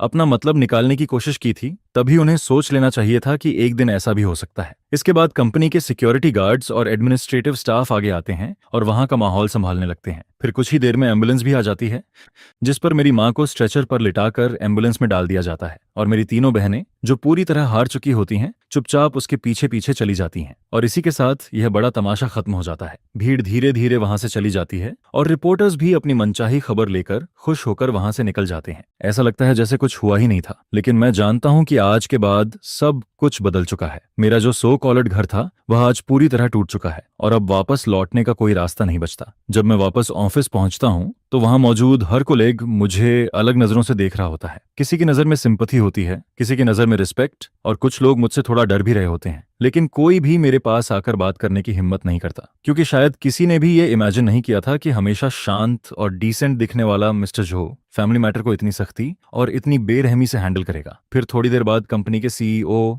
मिस्टर वांग मुझे अपने ऑफिस में बुलाते हैं। मुझे लगता है कि वह कंपनी की इमेज खराब होने की वजह से मुझे डांटेंगे, लेकिन वह सिर्फ मुझे पानी की एक बोतल देते हैं और कहते हैं, मैंने तुम्हें सही पहचाना था, तुम एक कैपेबल इंसान हो। फैमिली मैटर कितना भी मुश्किल क्यों ना हो तो तुम उसे भी हैंडल करना जानते हो। इसे जल्दी खत्म करो और अपने काम पर असर मत पड़ने दो। जिस पर मैं कहता हूँ, थैंक यू मिस्टर वांग, मैं समझ गया। मिस्टर वांग के ऑफिस से बाहर निकलते ही मेरे दिल पर रखा हुआ एक बड़ा बोझ उतर जाता है, क्योंकि अब मुझे फील होता है कि वर्क प्लेस उतना खराब नहीं है जितना मैं सोचता था। जब तक तुम वैल्यू क्रिएट कर सकते हो, तुम्हारी प्राइवेट लाइफ तुम्हारा फ्यूचर डिसाइड नहीं करती। बस तुम्हें चीजों को सही तरीके से हैंडल करना आना चाहिए, और मैंने वही किया था। इसके बाद अगले कुछ घंटों में इंटरनेट पूरी तरह फट पड़ता है। कंपनी के नीचे जो कुछ हुआ था वह काउंटलेस मीडिया चैनल्स पर दिखाया जाता है, और वह HD वीडियो पूरे इंटरनेट पर फैल जाता है, जिस पर पब्लिक ओपिनियन पूरी तरह मेरी तरफ आ जाता है और सारी गालियां मेरी माँ और बहनों को मिलने लगती हैं। नेटिजन्स उन्हें साल की सबसे घटिया फैमिली मेंबर का टैग दे देते हैं, और गुस्से में लोग उनके नाम, वर्क प्लेस और यहाँ तक कि उनके मोबाइल नंबर्स तक इंटरनेट पर डाल देते हैं, जिस पर उनके पास हजारों कॉल्स और अब्यूसिव मैसेजेस आने लगते हैं, जैसे बर्फ की तरह हर तरफ से उन पर सब कुछ गिर रहा हो। वहीं दूसरी तरफ मुझे इंटरनेट पर एक ऐसे इंसान की तरह दिखाया जाता है जो कई सालों तक अपनी फैमिली से दबा रहा, लेकिन आखिर में उसने हिम्मत करके उनके खिलाफ खड़ा होना चूज किया। मेरे सोशल मीडिया अकाउंट्स पर एक ही रात में लाखों फॉलोअर्स आ जाते हैं और हजारों लोग मेरे सपोर्ट में कमेंट्स करने लगते हैं। इतना ही नहीं, कुछ लॉयर्स भी खुद मुझसे कांटेक्ट करते हैं और कहते हैं कि अगर मुझे जरूरत हो तो वे मुझे फ्री लीगल हेल्प देंगे। मैं जानता हूं कि पब्लिक ओपिनियन की यह लड़ाई मैं जीत चुका हूं और मैंने इसे पूरी तरह जीता है। जब मैं शाम को घर वापस आता हूं तो फांग्या और उसकी बेटी लेले मेरा इंतजार कर रही होती हैं। जैसे ही मैं अंदर आता हूं, फांग्या मुझे जोर से हग कर लेती है और कहती है, आज तुम बहुत हैंडसम लग रहे थे, जिस पर मैं हल्का सा मुस्कुरा देता हूं और मेरे दिल की सारी थकान एक पल में गायब हो जाती है। फिर लेले दौड़कर मेरे पास आती है और मेरे पैर पकड़कर कहती है, डैड, क्या आपने उन बैड गाइज को भगा दिया? क्या अब वो हमें फिर कभी परेशान नहीं करेंगे? रात में मैं और फांग्या बेड पर लेटे होते हैं और आज जो कुछ हुआ उसके बारे में बात कर रहे होते हैं, जिस पर फांग्या थोड़ी परेशान होकर मुझसे पूछती है, तुम्हें डर नहीं लगता कि वो लोग फिर कोई नई ट्रिक ट्राई करेंगे, जैसे कि लेले के किंडरगार्टन जाकर वहां तमाशा करना? मुझे अब समझ आता है कि यह एक ऐसी बात थी जिसके बारे में मैंने पहले कभी सोचा ही नहीं था। मैं बस खुद को और कंपनी को बचाने के बारे में सोच रहा था, लेकिन मैं ये भूल गया था कि मेरी सबसे बड़ी वीकनेस अभी भी मेरी वाइफ और मेरी बेटी हैं। चिंता मत करो, कल मैं सिक्योरिटी कंपनी से कांटेक्ट करूंगा। वो तुम्हें और लेले को 24 घंटे प्रोटेक्शन देंगे और मैं किंडरगार्टन में भी बात कर दूंगा ताकि हमारे अलावा कोई भी लेले को टच न कर सके। मैं उनकी हद अब अच्छी तरह समझ चुका हूं। पैसे के लिए वो लोग कुछ भी कर सकते हैं और मैं उन्हें दोबारा तुम्हें हर्ट करने का एक भी मौका नहीं दूंगा। जिस पर फांग्या चुपचाप सिर हिलाती है और मेरे सीने से लग जाती है। लेकिन उस रात मुझे बिल्कुल चैन की नींद नहीं आती। मैं सपने में अपने पापा को देखता हूँ। वह हमेशा की तरह चुपचाप मुझे देख रहे होते हैं। उनकी आंखों में कोई गुस्सा नहीं होता, सिर्फ दर्द होता है। अगले दिन मुझे एक अजनबी नंबर से कॉल आता है, जिस पर दूसरी तरफ से एक बूढ़ी और कमजोर आवाज सुनाई देती है। वो मेरी माँ होती है। वह रोते हुए कहती है, माँ से गलती हो गई, मुझे सच में अपनी गलती समझ आ गई है। तुम्हारी बहनों को जॉब से निकाल दिया गया है और उनके घर भी टूट चुके हैं। अब तो हम बाहर निकलने की भी हिम्मत नहीं कर पा रहे हैं। लेकिन क्या तुम अपनी माँ को माफ नहीं कर सकते? तुम बस एक स्टेटमेंट दे दो और सबको बता दो कि यह सब एक मिसअंडरस्टैंडिंग थी, वरना हम सच में जी नहीं पाएंगे। जिस पर मैं बस ठंडी आवाज में कहता हूँ, अब बहुत देर हो चुकी है, और फिर मैं फोन काट देता हूँ। मुझे लगा था कि अब सब खत्म हो जाएगा। पब्लिक ओपिनियन ने उन्हें पूरी तरह तोड़ दिया था और अब शायद कुछ समय तक सब शांत रहेगा। लेकिन मैंने उनकी पागलपन को कम समझा था और मैंने यह भी नहीं सोचा था कि मेरी माँ मुझसे इतनी नफरत करती है। फिर 3 दिन बाद मैं एक इंपॉर्टेंट प्रोजेक्ट मीटिंग में बैठा होता हूँ। तभी अचानक फांग्या का फोन आता है। उसकी आवाज में इतना डर और रोना होता है जितना मैंने पहले कभी नहीं सुना था। वह कांपते हुए कहती है, जल्दी घर आओ, मॉम हमारे घर के बाहर गैस सिलेंडर लेकर बैठी है। वह कह रही है कि वह हम सबके साथ मर जाएगी। यह सुनते ही मेरा दिमाग एकदम ब्लैंक हो जाता है। गैस सिलेंडर लेकर सबको उड़ाने की बात, मैं अपने कानों पर यकीन नहीं कर पाता। क्या कोई माँ सच में ऐसा कर सकती है? मीटिंग रूम में बैठे सभी लोग मेरी तरफ देखने लगते हैं, लेकिन मुझे किसी को कुछ एक्सप्लेन करने की फुर्सत नहीं होती। मैं तुरंत कार कीज उठाता हूँ और भागता हुआ बाहर निकल जाता हूँ। मीटिंग वहीं रुक जाती है और मैं जितनी तेजी से हो सकता है एलिवेटर में घुस जाता हूँ। फिर कंपनी बिल्डिंग से बाहर निकलकर सीधा कार में बैठता हूँ। पूरे रास्ते में एक्सेलरेटर दबाकर गाड़ी भगाता हूँ। मेरे हाथ ठंडे पसीने से भरे होते हैं और मेरा दिल बहुत तेजी से धड़क रहा होता है। मैं इमेजिन भी नहीं कर पा रहा था कि घर पर अभी क्या हो रहा होगा। फांग्या और लेले कैसी होंगी? मैं बार बार फांग्या को कॉल करता हूँ, लेकिन वह फोन नहीं उठाती, जिस पर डर मेरे दिल को और ज्यादा जकड़ने लगता है। सिर्फ 10 मिनट का रास्ता मुझे कई घंटों जैसा लगने लगता है। जब मैं सोसाइटी के गेट पर पहुंचता हूं तो सिक्योरिटी गार्ड मेरी कार रोक देता है, लेकिन दूर से ही मैं देख लेता हूं कि हमारे घर के नीचे बहुत बड़ी भीड़ जमा है। वहां पुलिस कार्स और फायर ब्रिगेड की गाड़ियां पहले से खड़ी होती हैं और पूरे एरिया के चारों तरफ एक लंबी कॉर्डन लगा दी गई होती है, जिस पर मैं तुरंत कार से उतरता हूं और भागता हुआ अंदर जाने की कोशिश करता हूं। मैं चिल्लाकर कहता हूं, मुझे अंदर जाने दो, वो मेरी माँ है। लेकिन सिक्योरिटी गार्ड मुझे रोकते हुए कहता है, सर अंदर जाना डेंजरस है। जिस पर मैं और जोर से कहता हूं, मैं जो हुआ हूं, मेरी वाइफ और मेरी बेटी अंदर हैं। तभी एक पुलिस ऑफिसर मेरे पास आता है और कहता है, मिस्टर जो, प्लीज काम डाउन, आपकी माँ अभी बहुत अनस्टेबल है। उसके हाथ में लाइटर है और कोई भी उसके पास नहीं जा सकता। वह सिर्फ आपसे मिलना चाहती है। यह सुनते ही मैं भीड़ के बीच से देखने की कोशिश करता हूँ और फिर मुझे वह सीन दिखाई देता है जिसे देखकर मेरा दिल कांप उठता है। हमारे घर के सामने मेरी माँ, जो शिव, जमीन पर बैठी होती है। उसके पास एक बड़ा गैस सिलेंडर रखा होता है। उसका एक हाथ सिलेंडर पर होता है और दूसरे हाथ में वह एक लाल लाइटर पकड़े रहती है। लेकिन उसकी आंखें अब पहले जैसी नहीं होती, उनमें अब सिर्फ पागलपन होता है। ऐसा पागलपन जो सब कुछ खत्म कर देना चाहता है। ऐसा लगता है जैसे वह सबको अपने साथ नरक में खींचकर ले जाना चाहती हो। और उससे थोड़ी दूर मेरी तीनों बहनें जमीन पर घुटनों के बल बैठी होती हैं। उनके चेहरों पर डर साफ दिखाई दे रहा होता है। असल में वो लोग चाहते थे कि मैं हार मान लूं। वो चाहते थे कि मैं फिर से उन्हें उनके पैसे और फायदे वापस दे दूं, लेकिन वो खुद मरना नहीं चाहती थीं और अब हालात पूरी तरह उनके हाथ से बाहर जा चुके होते हैं। मेरी माँ, जिसे उन्होंने खुद इस हालत तक पहुंचाया था, अब किसी भी समय फटने वाले बॉम्ब की तरह बन चुकी होती है। फिर मेरी माँ अचानक जोर से चिल्लाती है, उस जानवर को यहाँ बुलाओ, मैं उससे मिलना चाहती हूँ। जिस पर पुलिस ऑफिसर मेरी तरफ देखकर कहता है, मिस्टर जो, आपकी माँ की मेंटल कंडीशन अभी बहुत खराब है। हम नहीं चाहते कि आप जाकर उसे और प्रोवोके करें। अगर आपकी कोई बात है तो हम उससे कह सकते हैं। मैं तुरंत पूछता हूँ, मेरी वाइफ और बेटी कहाँ हैं? क्या वो सेफ हैं? जिस पर वह कहता है, उन्हें पीछे के रास्ते से सेफली बाहर निकाल लिया गया है। आप चिंता मत कीजिए। यह सुनते ही मेरे दिल का आधा बोझ उतर जाता है। जब तक फांगन्या और लेले सेफ हैं तब तक बाकी सब संभाला जा सकता है। फिर मैं पुलिस के हाथ से लाउडस्पीकर लेता हूँ और धीरे धीरे अपनी माँ की तरफ बढ़ने लगता हूँ, जिस पर वह मुझे देखते ही पागलों की तरह चिल्लाने लगती है, तुम क्या चाहते हो? तुमने मुझे बर्बाद कर दिया। तुमने इस पूरे फैमिली को खत्म कर दिया। तुमने हमें सबकी नजरों में सड़क का कुत्ता बना दिया। अब मैं चाहती हूँ कि तुम भी पूरी जिंदगी दर्द और राख में जियो। उसकी आंखों में जो पागलपन होता है उसे देखकर मेरी रूह कांप जाती है। तभी मुझे पहली बार समझ आता है कि वह एक्टिंग नहीं कर रही, वह सच में मरना चाहती है और वह चाहती है कि मेरे पास जो कुछ भी है उसे भी अपने साथ खत्म कर दे। फिर मैं अपनी माँ के पीछे घुटनों पर बैठी अपनी तीनों बहनों की तरफ देखता हूँ और कहता हूँ, देख लिया तुम लोगों ने, ये है तुम्हारी अच्छी माँ। 2 मिलियन युआन के लिए तुम लोगों ने उसे यहाँ तक पहुंचा दिया। अब खुश हो तुम लोग? जिस पर झोरान गुस्से में चिल्लाकर कहती है, तुम वहां खड़े होकर बातें मत करो, अभी तुरंत इंटरनेट पर जाओ और सबको बताओ कि पहले जो कुछ हुआ था वो सब मिसअंडरस्टैंडिंग थी और तुम हमसे माफी मांगते हो। तुम ही थे जिसने मुझे अंधा समझा और अब तुम चाहते हो कि वो 6.5 मिलियन फिर से निकालूं और दोबारा पूरे फैमिली में बांट दूं। मुझे फर्क नहीं पड़ता कि मुझे क्या करना पड़े, चाहे मैं पैसे उधार लूं या यह घर बेच दूं। मैं चाहता हूं कि तुम अभी के अभी हमारे सामने पैसे निकालो, वरना आज हम सब साथ में मरेंगे। आखिरकार उसने अपना असली मतलब बोल ही दिया। इतना बड़ा ड्रामा करने के बाद भी उसे आखिर में सिर्फ पैसे चाहिए थे। वह सबकी जान का डर दिखाकर मुझे धमका रही थी ताकि मैं उसे पैसे दे दूं, जिस पर मैं हंसने लगता हूं, लेकिन वह हंसी बहुत दर्द भरी होती है। मैं कहता हूं, क्या तुम्हें सच में लगता है कि मैं अब भी हार मान लूंगा? क्या तुम्हें लगता है कि मुझे सबसे ज्यादा इस घर की परवाह है? तो तुम बहुत गलत हो। जिस पल तुम गैस सिलेंडर लेकर मेरे घर के सामने बैठी थी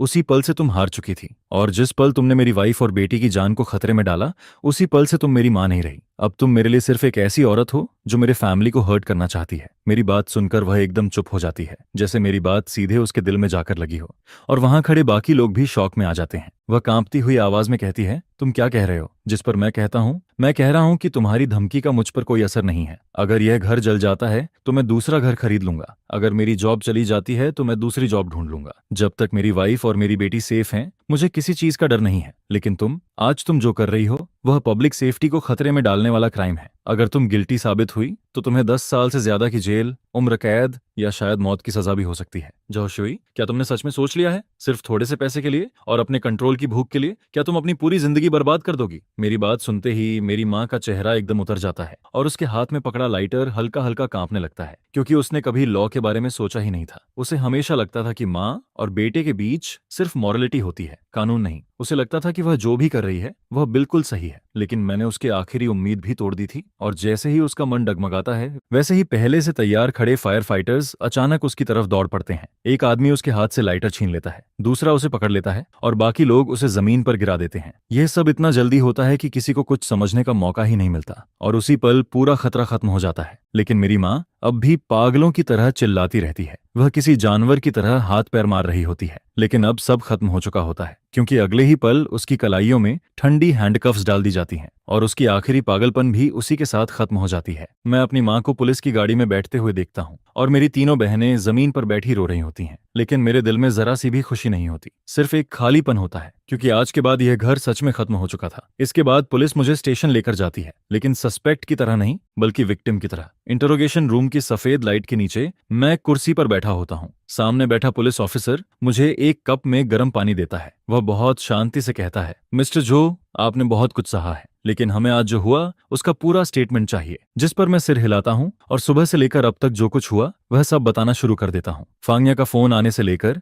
मेरे घर भागकर पहुंचने तक और फिर मेरी माँ के साथ हुई सारी बात मैं सब कुछ डिटेल में बताता हूँ। लेकिन मेरी आवाज पूरी तरह शांत होती है, जैसे मैं अपनी कहानी नहीं किसी और की कहानी सुना रहा हूँ। पुलिस ऑफिसर मेरी बात लिखता रहता है और बीच बीच में मेरी तरफ देखता है। उसकी आंखों में मेरे लिए थोड़ी सिंपैथी भी होती है। स्टेटमेंट खत्म होने के बाद मैं इंटरोगेशन रूम से बाहर निकलता हूँ, जिस पर कॉरिडोर में लगे कैमरों के पास मुझे मेरी तीनों बहनें दिखाई देती हैं। उन्हें भी पूछताछ के लिए लाया गया होता है। जो अकड़ और घमंड उनके अंदर पहले था अब उसका नामो निशान नहीं बचा होता। उनके चेहरे पीले पड़े होते हैं और आंखें डर से भरी होती हैं। मुझे देखते ही बड़ी बहन जोमिन धीरे से खड़ी हो जाती है। उसके होंठ हिलते हैं जैसे वह कुछ कहना चाहती हो, लेकिन मैं उसे एक मौका भी नहीं देता। मैं बिना उसकी तरफ देखे उनके पास से निकल जाता हूँ, जैसे वो तीनों वहां हैं ही नहीं। यह देखकर उनके चेहरे बदल जाते हैं, पहले हैरानी, फिर गुस्सा और फिर नफरत। मैं जानता हूं कि वो क्या सोच रही होंगी। उन्हें लगता होगा कि मैंने, उनके अपने बेटे और भाई ने अपनी मां को जेल भेज दिया, लेकिन वो कभी यह नहीं सोचेंगी कि आखिर मेरी मां को इस हालत तक किसने पहुंचाया, किसने उसे धीरे धीरे पागलपन की तरफ धकेला। पुलिस स्टेशन से बाहर निकलते ही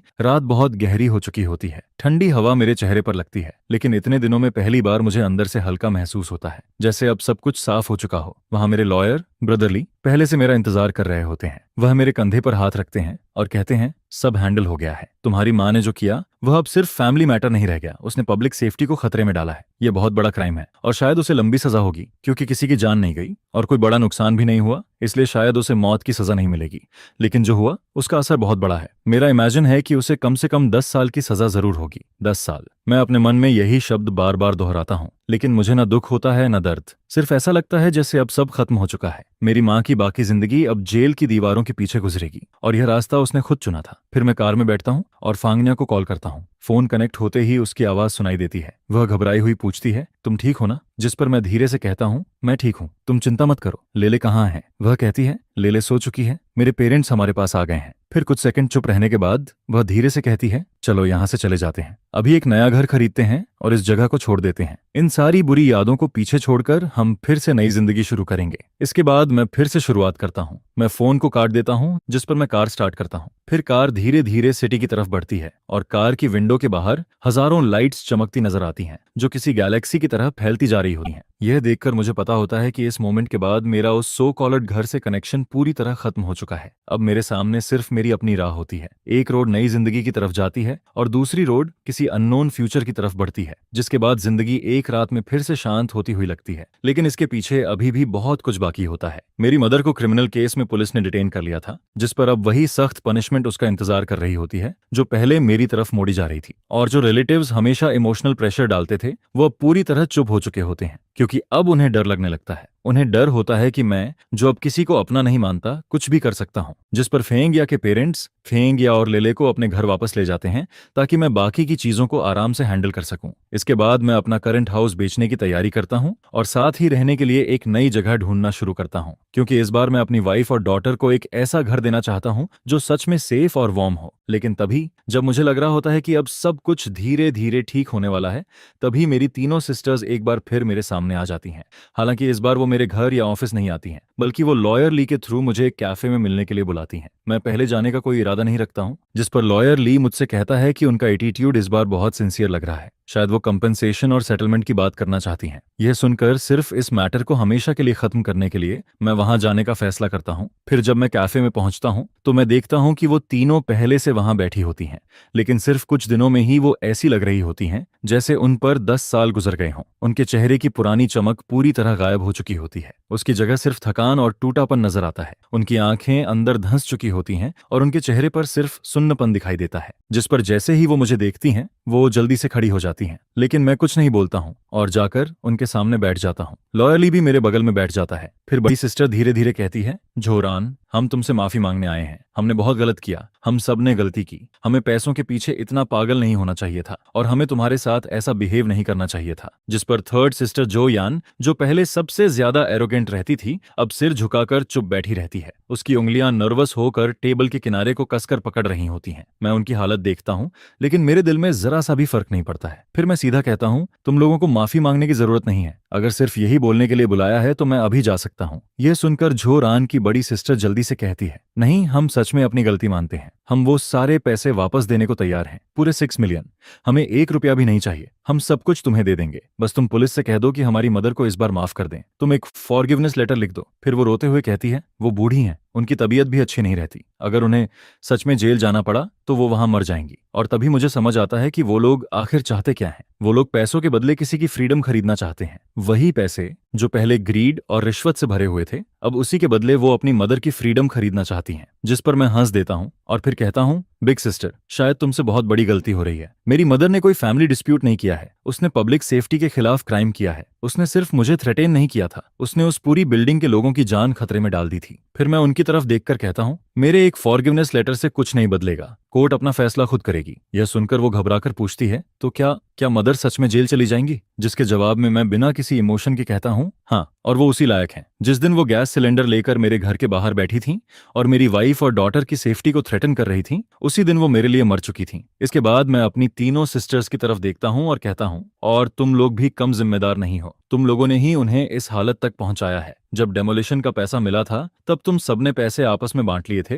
और उनकी जिम्मेदारी अकेले मेरे ऊपर डाल दी थी। फिर मैं आगे कहता हूँ, जब मैंने मना किया तब तुम लोगों ने ही उन्हें मेरे कंपनी में जाकर तमाशा करने के लिए उकसाया था। तुम लोगों ने ही उन्हें बार बार मेरे खिलाफ भड़काया था, और जब वो मेंटली टूटने लगी थी तब भी तुम लोग उन्हें रोकने की जगह लगातार आग में घी डालते रहे, जिस पर आखिर में उन्होंने वो एक्सट्रीम कदम उठा लिया। और अब तुम चाहती हो कि मैं उसके कॉन्सिक्वेंसेस उठाऊं? क्या तुम्हें सच में लगता है कि यह फेयर है? इतना कहकर मैं खड़ा हो जाता हूँ। फिर मैं उनकी तरफ आखिरी बार भी नहीं देखता हूँ और लॉयर ली के साथ कैफे से बाहर निकल जाता हूँ, जिस पर मेरे पीछे से उनकी रोने की आवाजें सुनाई देती रहती हैं। वो इतनी जोर से रो रही होती हैं कि खुद को भी कंट्रोल नहीं कर पा रही होती हैं, लेकिन मैं जानता हूं कि यह मेरे और उनके बीच आखिरी बातचीत होती है। इसके बाद हमारी जिंदगी फिर कभी एक दूसरे से नहीं टकराती है। फिर 1 महीने बाद मैं अपना हाउस बेच देता हूं, और जिस दिन करोड़ों का कॉन्ट्रैक्ट फाइनल होता है उस दिन मैं अकेला आखिरी बार उस पुराने घर में वापस जाता हूं। घर के सारे फर्नीचर पहले ही हटाए जा चुके होते हैं। अब वहां सिर्फ खाली कमरे, फर्श पर पड़ा बिखरा हुआ सामान और पुरानी मेमोरीज बची होती हैं। मैं इस घर में पूरे 8 साल तक रहा था।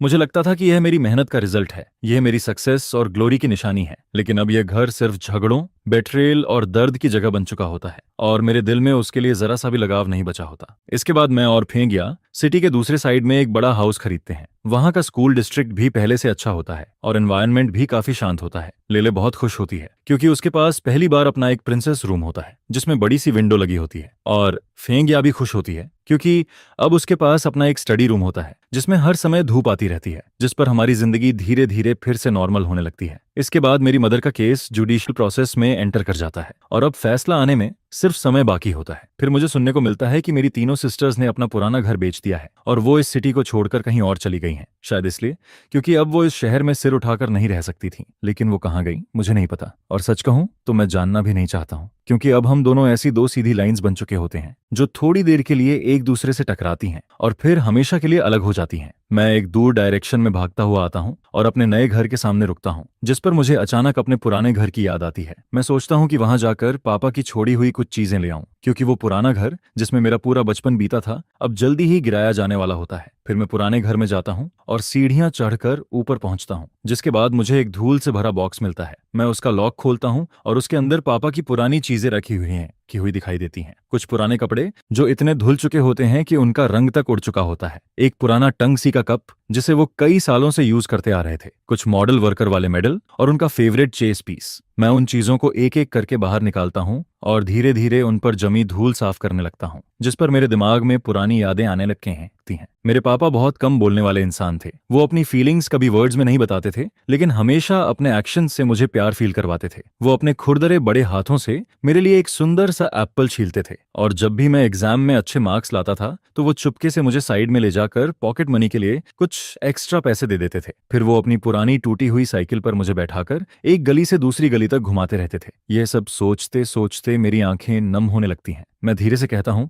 डैड, अगर आप आज यहाँ होते तो ये सब देखकर आपको कितना दुख होता। जिस पर मैं फिर से उस बॉक्स की चीजें ठीक से देखने लगता हूँ, और तभी मुझे बॉक्स के नीचे एक हार्ड लेयर दिखाई देती है। मैं उसे काफी जोर लगाकर खोलता हूँ, जिसके बाद उसके अंदर एक ऑयल क्लॉथ में लिपटा हुआ छोटा टिन बॉक्स रखा हुआ दिखाई देता है। उसे देखकर मेरी सांस रुक जाती है। मैं धीरे से उस टिन बॉक्स को खोलता हूँ। उसके अंदर कोई ज्वेलरी या पैसे नहीं होते, वहां सिर्फ एक पुराना पीला पड़ चुका लेटर और एक फोल्ड किया हुआ डॉक्यूमेंट रखा होता है। फिर मैं सबसे पहले उस डॉक्यूमेंट को खोलता हूँ, और जैसे ही वो मेरे सामने फैलता है मेरी सांसें थम जाती हैं, क्योंकि वो एक हॉस्पिटल का बर्थ सर्टिफिकेट होता है। उसमें बच्चे के नाम वाली जगह पर मेरा नाम लिखा होता है, जो उरान। फादर के नाम वाली जगह पर जो जियांजुन लिखा होता है, लेकिन मदर के नाम वाली जगह पर जो शुई नहीं लिखा होता। वहां एक ऐसा नाम लिखा होता है जिसे मैंने पहले कभी नहीं सुना था, लिंगहुई। यह देखकर मेरा दिमाग पूरी तरह खाली हो जाता है। ऐसा लगता है जैसे मेरे सिर के ऊपर कोई जोरदार ठंडर गिर गया हो, जिसने मेरी सारी सोच तोड़ दी हो। यह मेरी माँ का नाम नहीं है। इसका मतलब जो शियू मेरी रियल मदर नहीं है, जिस पर मेरा पूरा शरीर ठंडा पड़ जाता है। मेरे हाथ कांपने लगते हैं।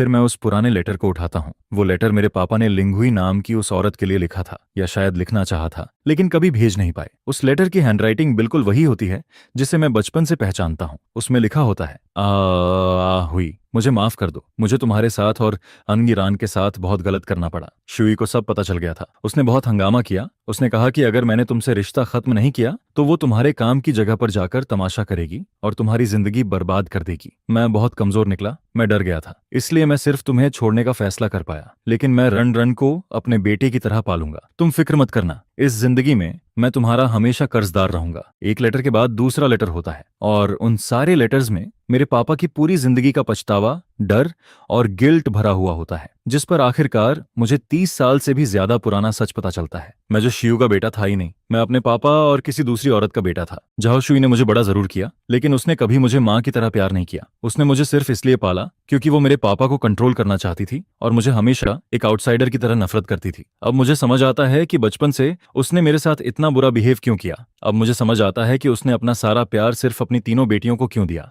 और अब मुझे यह भी समझ आता है कि जब प्रॉपर्टी का पैसा बांटा जा रहा था तब उसने क्यों कहा था तुम 1 रुपया भी डिजर्व नहीं करते, क्योंकि उसके दिल में मैं कभी जो फैमिली का हिस्सा था ही नहीं। मैं उसके लिए हमेशा एक अनवांटेड बच्चा था, एक ऐसा निशान जिससे वो पूरी जिंदगी नफरत करती रही। जिस पर मैं बर्थ सर्टिफिकेट और उन लेटर्स को हाथ में लेकर उस ठंडी सीढ़ी पर बैठ जाता हूँ और मेरी आंखों से आंसू चुपचाप बहने लगते हैं। अब मुझे समझ आता है कि जिस रिश्ते को मैं इतने सालों से बचाने की कोशिश कर रहा था वो शुरू से ही झूठ था। जिस एहसान को चुकाने में मैंने अपनी आधी जिंदगी लगा दी उसके पीछे इतना दर्दनाक सच छिपा हुआ था। मैं खुद पर हंसने लगता हूँ क्योंकि मैं, झुरान, हमेशा से एक आउटसाइडर था। मुझे नहीं पता मैं उस सीढ़ी पर कितनी देर तक बैठा रहता हूँ। ऐसा लगता है जैसे टाइम का कोई मतलब ही नहीं बचा हो। फिर मैं अपने चेहरे से आंसू और धूल साफ करता हूँ और उस पुराने घर को आखिरी बार देखता हूँ। वही घर जिसमें मेरे बचपन के सारे डर और बुरे सपने छिपे हुए थे, जिस पर मैं बिना पीछे देखे नीचे उतर जाता हूँ क्योंकि अब यह घर टूट जाना चाहिए और इसके साथ मेरे अतीत की सारी दर्दनाक बातें भी हमेशा के लिए मिट जानी चाहिए। फिर मैं घर से बाहर निकलता हूँ। बाहर की धूप मेरी आंखों में चुभती है। मैं कार स्टार्ट करता हूँ और उस गली से बाहर निकल जाता हूँ जहां मैंने अपनी जिंदगी के 18 साल बिताए थे। लेकिन मैं अपने नए घर नहीं जाता। मैं कार चलाकर सीधे रिवर के पास पहुंचता हूँ। फिर मैं विंडो नीचे करता हूँ और एक सिगरेट जलाता हूँ, जिस पर सिगरेट का धुआं हवा में धीरे धीरे उड़ने लगता है और उसी के साथ मेरे दिमाग की सारी उलझन भी धीरे धीरे साफ होने लगती है। मैं झो शियू का बेटा नहीं हूँ। यह सच मेरे लिए एक ऐसी की बन जाता है जो मेरे ऊपर पड़े सारे बंधन खोल देता है। अब मैं उसका कुछ भी कर्जदार नहीं हूँ। जिस नर्चरिंग ग्रेस की बात हमेशा की जाती थी वो 30 साल की मेंटल टॉर्चर और खत्म ना होने वाली डिमांड्स के सामने कुछ भी नहीं थी। और वैसे भी इस फैमिली के लिए मैं पहले ही 8,50,000 युआन से भी ज्यादा खर्च कर चुका हूँ। इतना सब कुछ देने के बाद मेरा हर कर्ज बहुत बहुत पहले ही खत्म हो चुका होता है। कानून के हिसाब से मैं अभी भी उसका अडॉप्टेड सन माना जाता हूँ, इसलिए मुझे कुछ रिस्पॉन्सिबिलिटी उठानी पड़ेगी। लेकिन दिल से अब हमारे बीच सिर्फ नफरत बची होती है। जिस पर मैं अपना फोन निकालता हूँ और लॉयर ली को कॉल करता हूँ। फोन उठते ही मैं पूछता हूँ, ब्रदर ली, केस कहां तक पहुंचा? जिसके जवाब में लॉयर ली कहता है, अभी प्रोसेस चल रही है, सारे फैक्ट्स क्लियर हैं और सारे एविडेंस भी पूरे हैं, इसलिए किसी भी तरह का सरप्राइज नहीं होगा। यह सुनकर मैं धीरे से कहता हूँ, ठीक है, क्योंकि मुझे यहाँ कुछ नई चीजें पता चली हैं। मैंने बस उसे वो सब बता दिया जो मुझे अभी अभी पुराने घर में मिला था। जिस पर फोन के दूसरी तरफ लॉयर ली काफी देर तक चुप रहता है। फिर वो धीरे से कहता है, झोरन, तुम ठीक हो? जिसके जवाब में मैं कहता हूँ, मैं ठीक हूँ ब्रदर ली, मैं बस एक बात जानना चाहता हूँ, क्या मेरी बर्थ स्टोरी का झो शियू के केस पर कोई असर पड़ेगा या मैं उससे अपना लीगल मदर सन रिलेशन पूरी तरह खत्म कर सकता हूँ? जिस पर लॉयर ली कुछ देर सोचकर कहता है, झोरान, ये मैटर काफी कॉम्प्लिकेटेड है। लॉ के हिसाब से तुम्हारे और झो शियू के बीच एक डी फैक्टो अडॉप्शन रिलेशन बन चुका है। फिर वो आगे कहता है, अगर तुम्हें अपनी रियल मदर का प्रूफ मिल भी गया है और तुम इस रिलेशन को एक तरफा खत्म करना चाहते हो तब भी यह प्रोसेस बहुत मुश्किल होगा। खासकर अभी जब वो अपने जजमेंट का इंतजार कर रही है, तब कोर्ट को ऐसा लग सकता है कि तुम जानबूझकर अपनी रिस्पॉन्सिबिलिटी से बचना चाहते हो। जिस पर वो फिर कहता है, लेकिन जो प्रूफ तुमने दिया है उसे जज के सामने स्ट्रॉन्ग एविडेंस की तरह रखा जा सकता है। इससे यह साबित होगा कि झो शियू ने सालों तक तुम्हारे साथ प्रीडिजिस और मेंटल अब्यूज किया था। हालांकि इससे उसके ऊपर लगा पब्लिक सेफ्टी को खतरे में डालने वाला चार्ज नहीं बदलेगा, लेकिन जब जज पूरा केस देखेगा तब शायद उसे उसके एक्शंस के पीछे का रीजन समझ आए, भले ही वो रीजन कितना भी गलत और बिगड़ा हुआ क्यों ना हो। सीधी बात में इससे रिजल्ट नहीं बदलेगा, लेकिन पूरी स्टोरी ज्यादा क्लियर हो जाएगी। यह सुनकर मैं समझ जाता हूँ। फिर मैं फोन काट देता हूँ और उसी के साथ मेरे दिल में बची आखिरी उम्मीद भी टूट जाती है। मैं कानून के हिसाब से उसके नाम को अपनी जिंदगी से पूरी तरह नहीं मिटा सकता था, लेकिन अपने दिल और अपनी दुनिया से मैं उसे हमेशा के लिए बाहर निकाल सकता था। जिस पर मैं कार घुमाता हूँ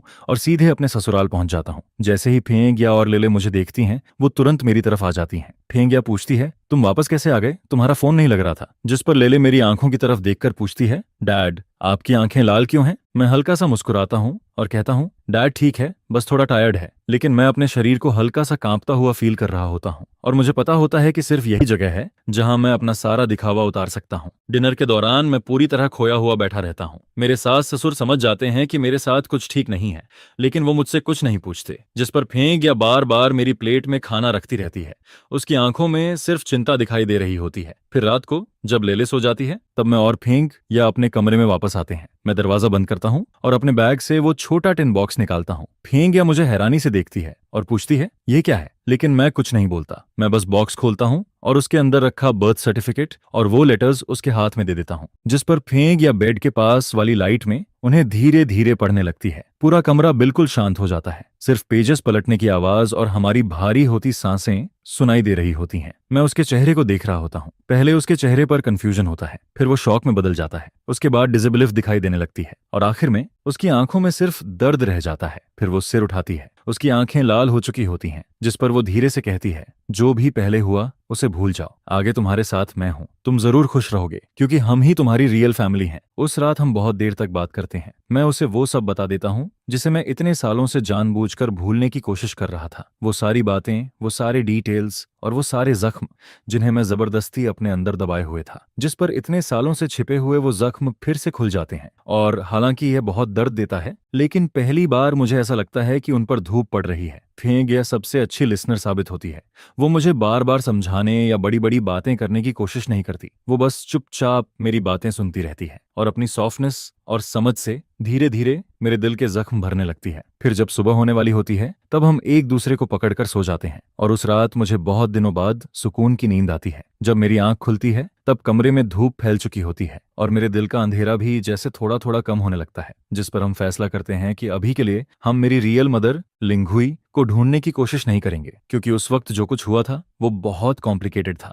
अगर हम अभी उसे ढूंढेंगे तो पता नहीं कितनी नई बातें और कितनी नई प्रॉब्लम्स सामने आ जाएंगी। और अभी हमें सबसे ज्यादा एक शांत जिंदगी की जरूरत होती है। 1 महीने बाद जो ज्यूई के केस की हियरिंग शुरू हो जाती है, लेकिन मैं कोर्ट नहीं जाता, फेंक या भी नहीं जाती, क्योंकि हम दोनों उस औरत का चेहरा दोबारा नहीं देखना चाहते थे। फिर जिस दिन फैसला आता है, उसी दिन लॉयरली मुझे फोन करता है। वो कहता है, डेंजरस मेथड से पब्लिक सेफ्टी को खतरे में डालने के क्राइम में उसे गिल्टी माना गया है, क्योंकि उसके एक्शन से बहुत बड़ा नुकसान हो सकता था और उसका असर सोसाइटी पर भी बहुत बुरा पड़ा। साथ ही उसने अपने क्राइम को लेकर कोई पछतावा भी नहीं दिखाया, इसलिए कोर्ट ने उसे 12 साल की जेल की सजा दी है। यह सुनकर मैं कुछ देर तक चुप रह जाता हूँ, क्योंकि यह सजा हमारी उम्मीद से 2 साल ज्यादा होती है। शायद मैंने जो प्रूफ दिए थे, उनसे जज को उसकी असली और बिगड़ी हुई ह्यूमैनिटी साफ दिखाई दे गई थी। फिर मैं फोन हाथ में लेकर काफी देर तक कुछ नहीं बोलता। उसके बाद मैं धीरे से फोन काट देता हूँ, जिस पर मैं बालकनी में चला जाता हूँ। नीचे नई सोसाइटी का गार्डन दिखाई दे रहा होता है। वहां बच्चे खेल रहे होते हैं और दूर सिटी की सड़कें, गाड़ियां और लाइट्स, सब कुछ लाइफ से भरा हुआ लगता है। मैं एक लंबी सांस लेता हूँ, क्योंकि टाइम सबसे अच्छी मेडिसिन होता है। 1 साल काफी होता है कई जख्मों को भरने के लिए,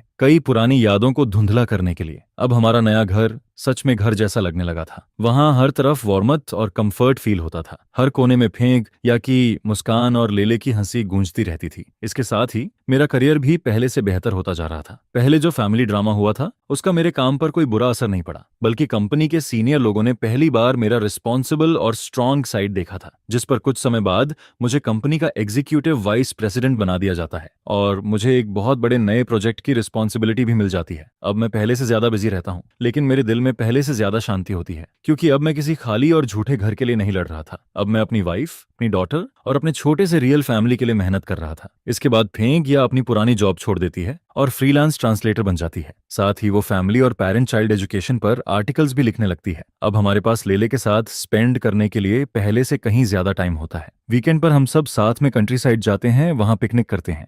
कभी अमेंसमेंट पार्क जाते हैं तो कभी म्यूजियम घूमने चले जाते हैं। जिस पर लेले का नेचर भी पहले से बहुत ज्यादा चेयरफुल हो जाता है।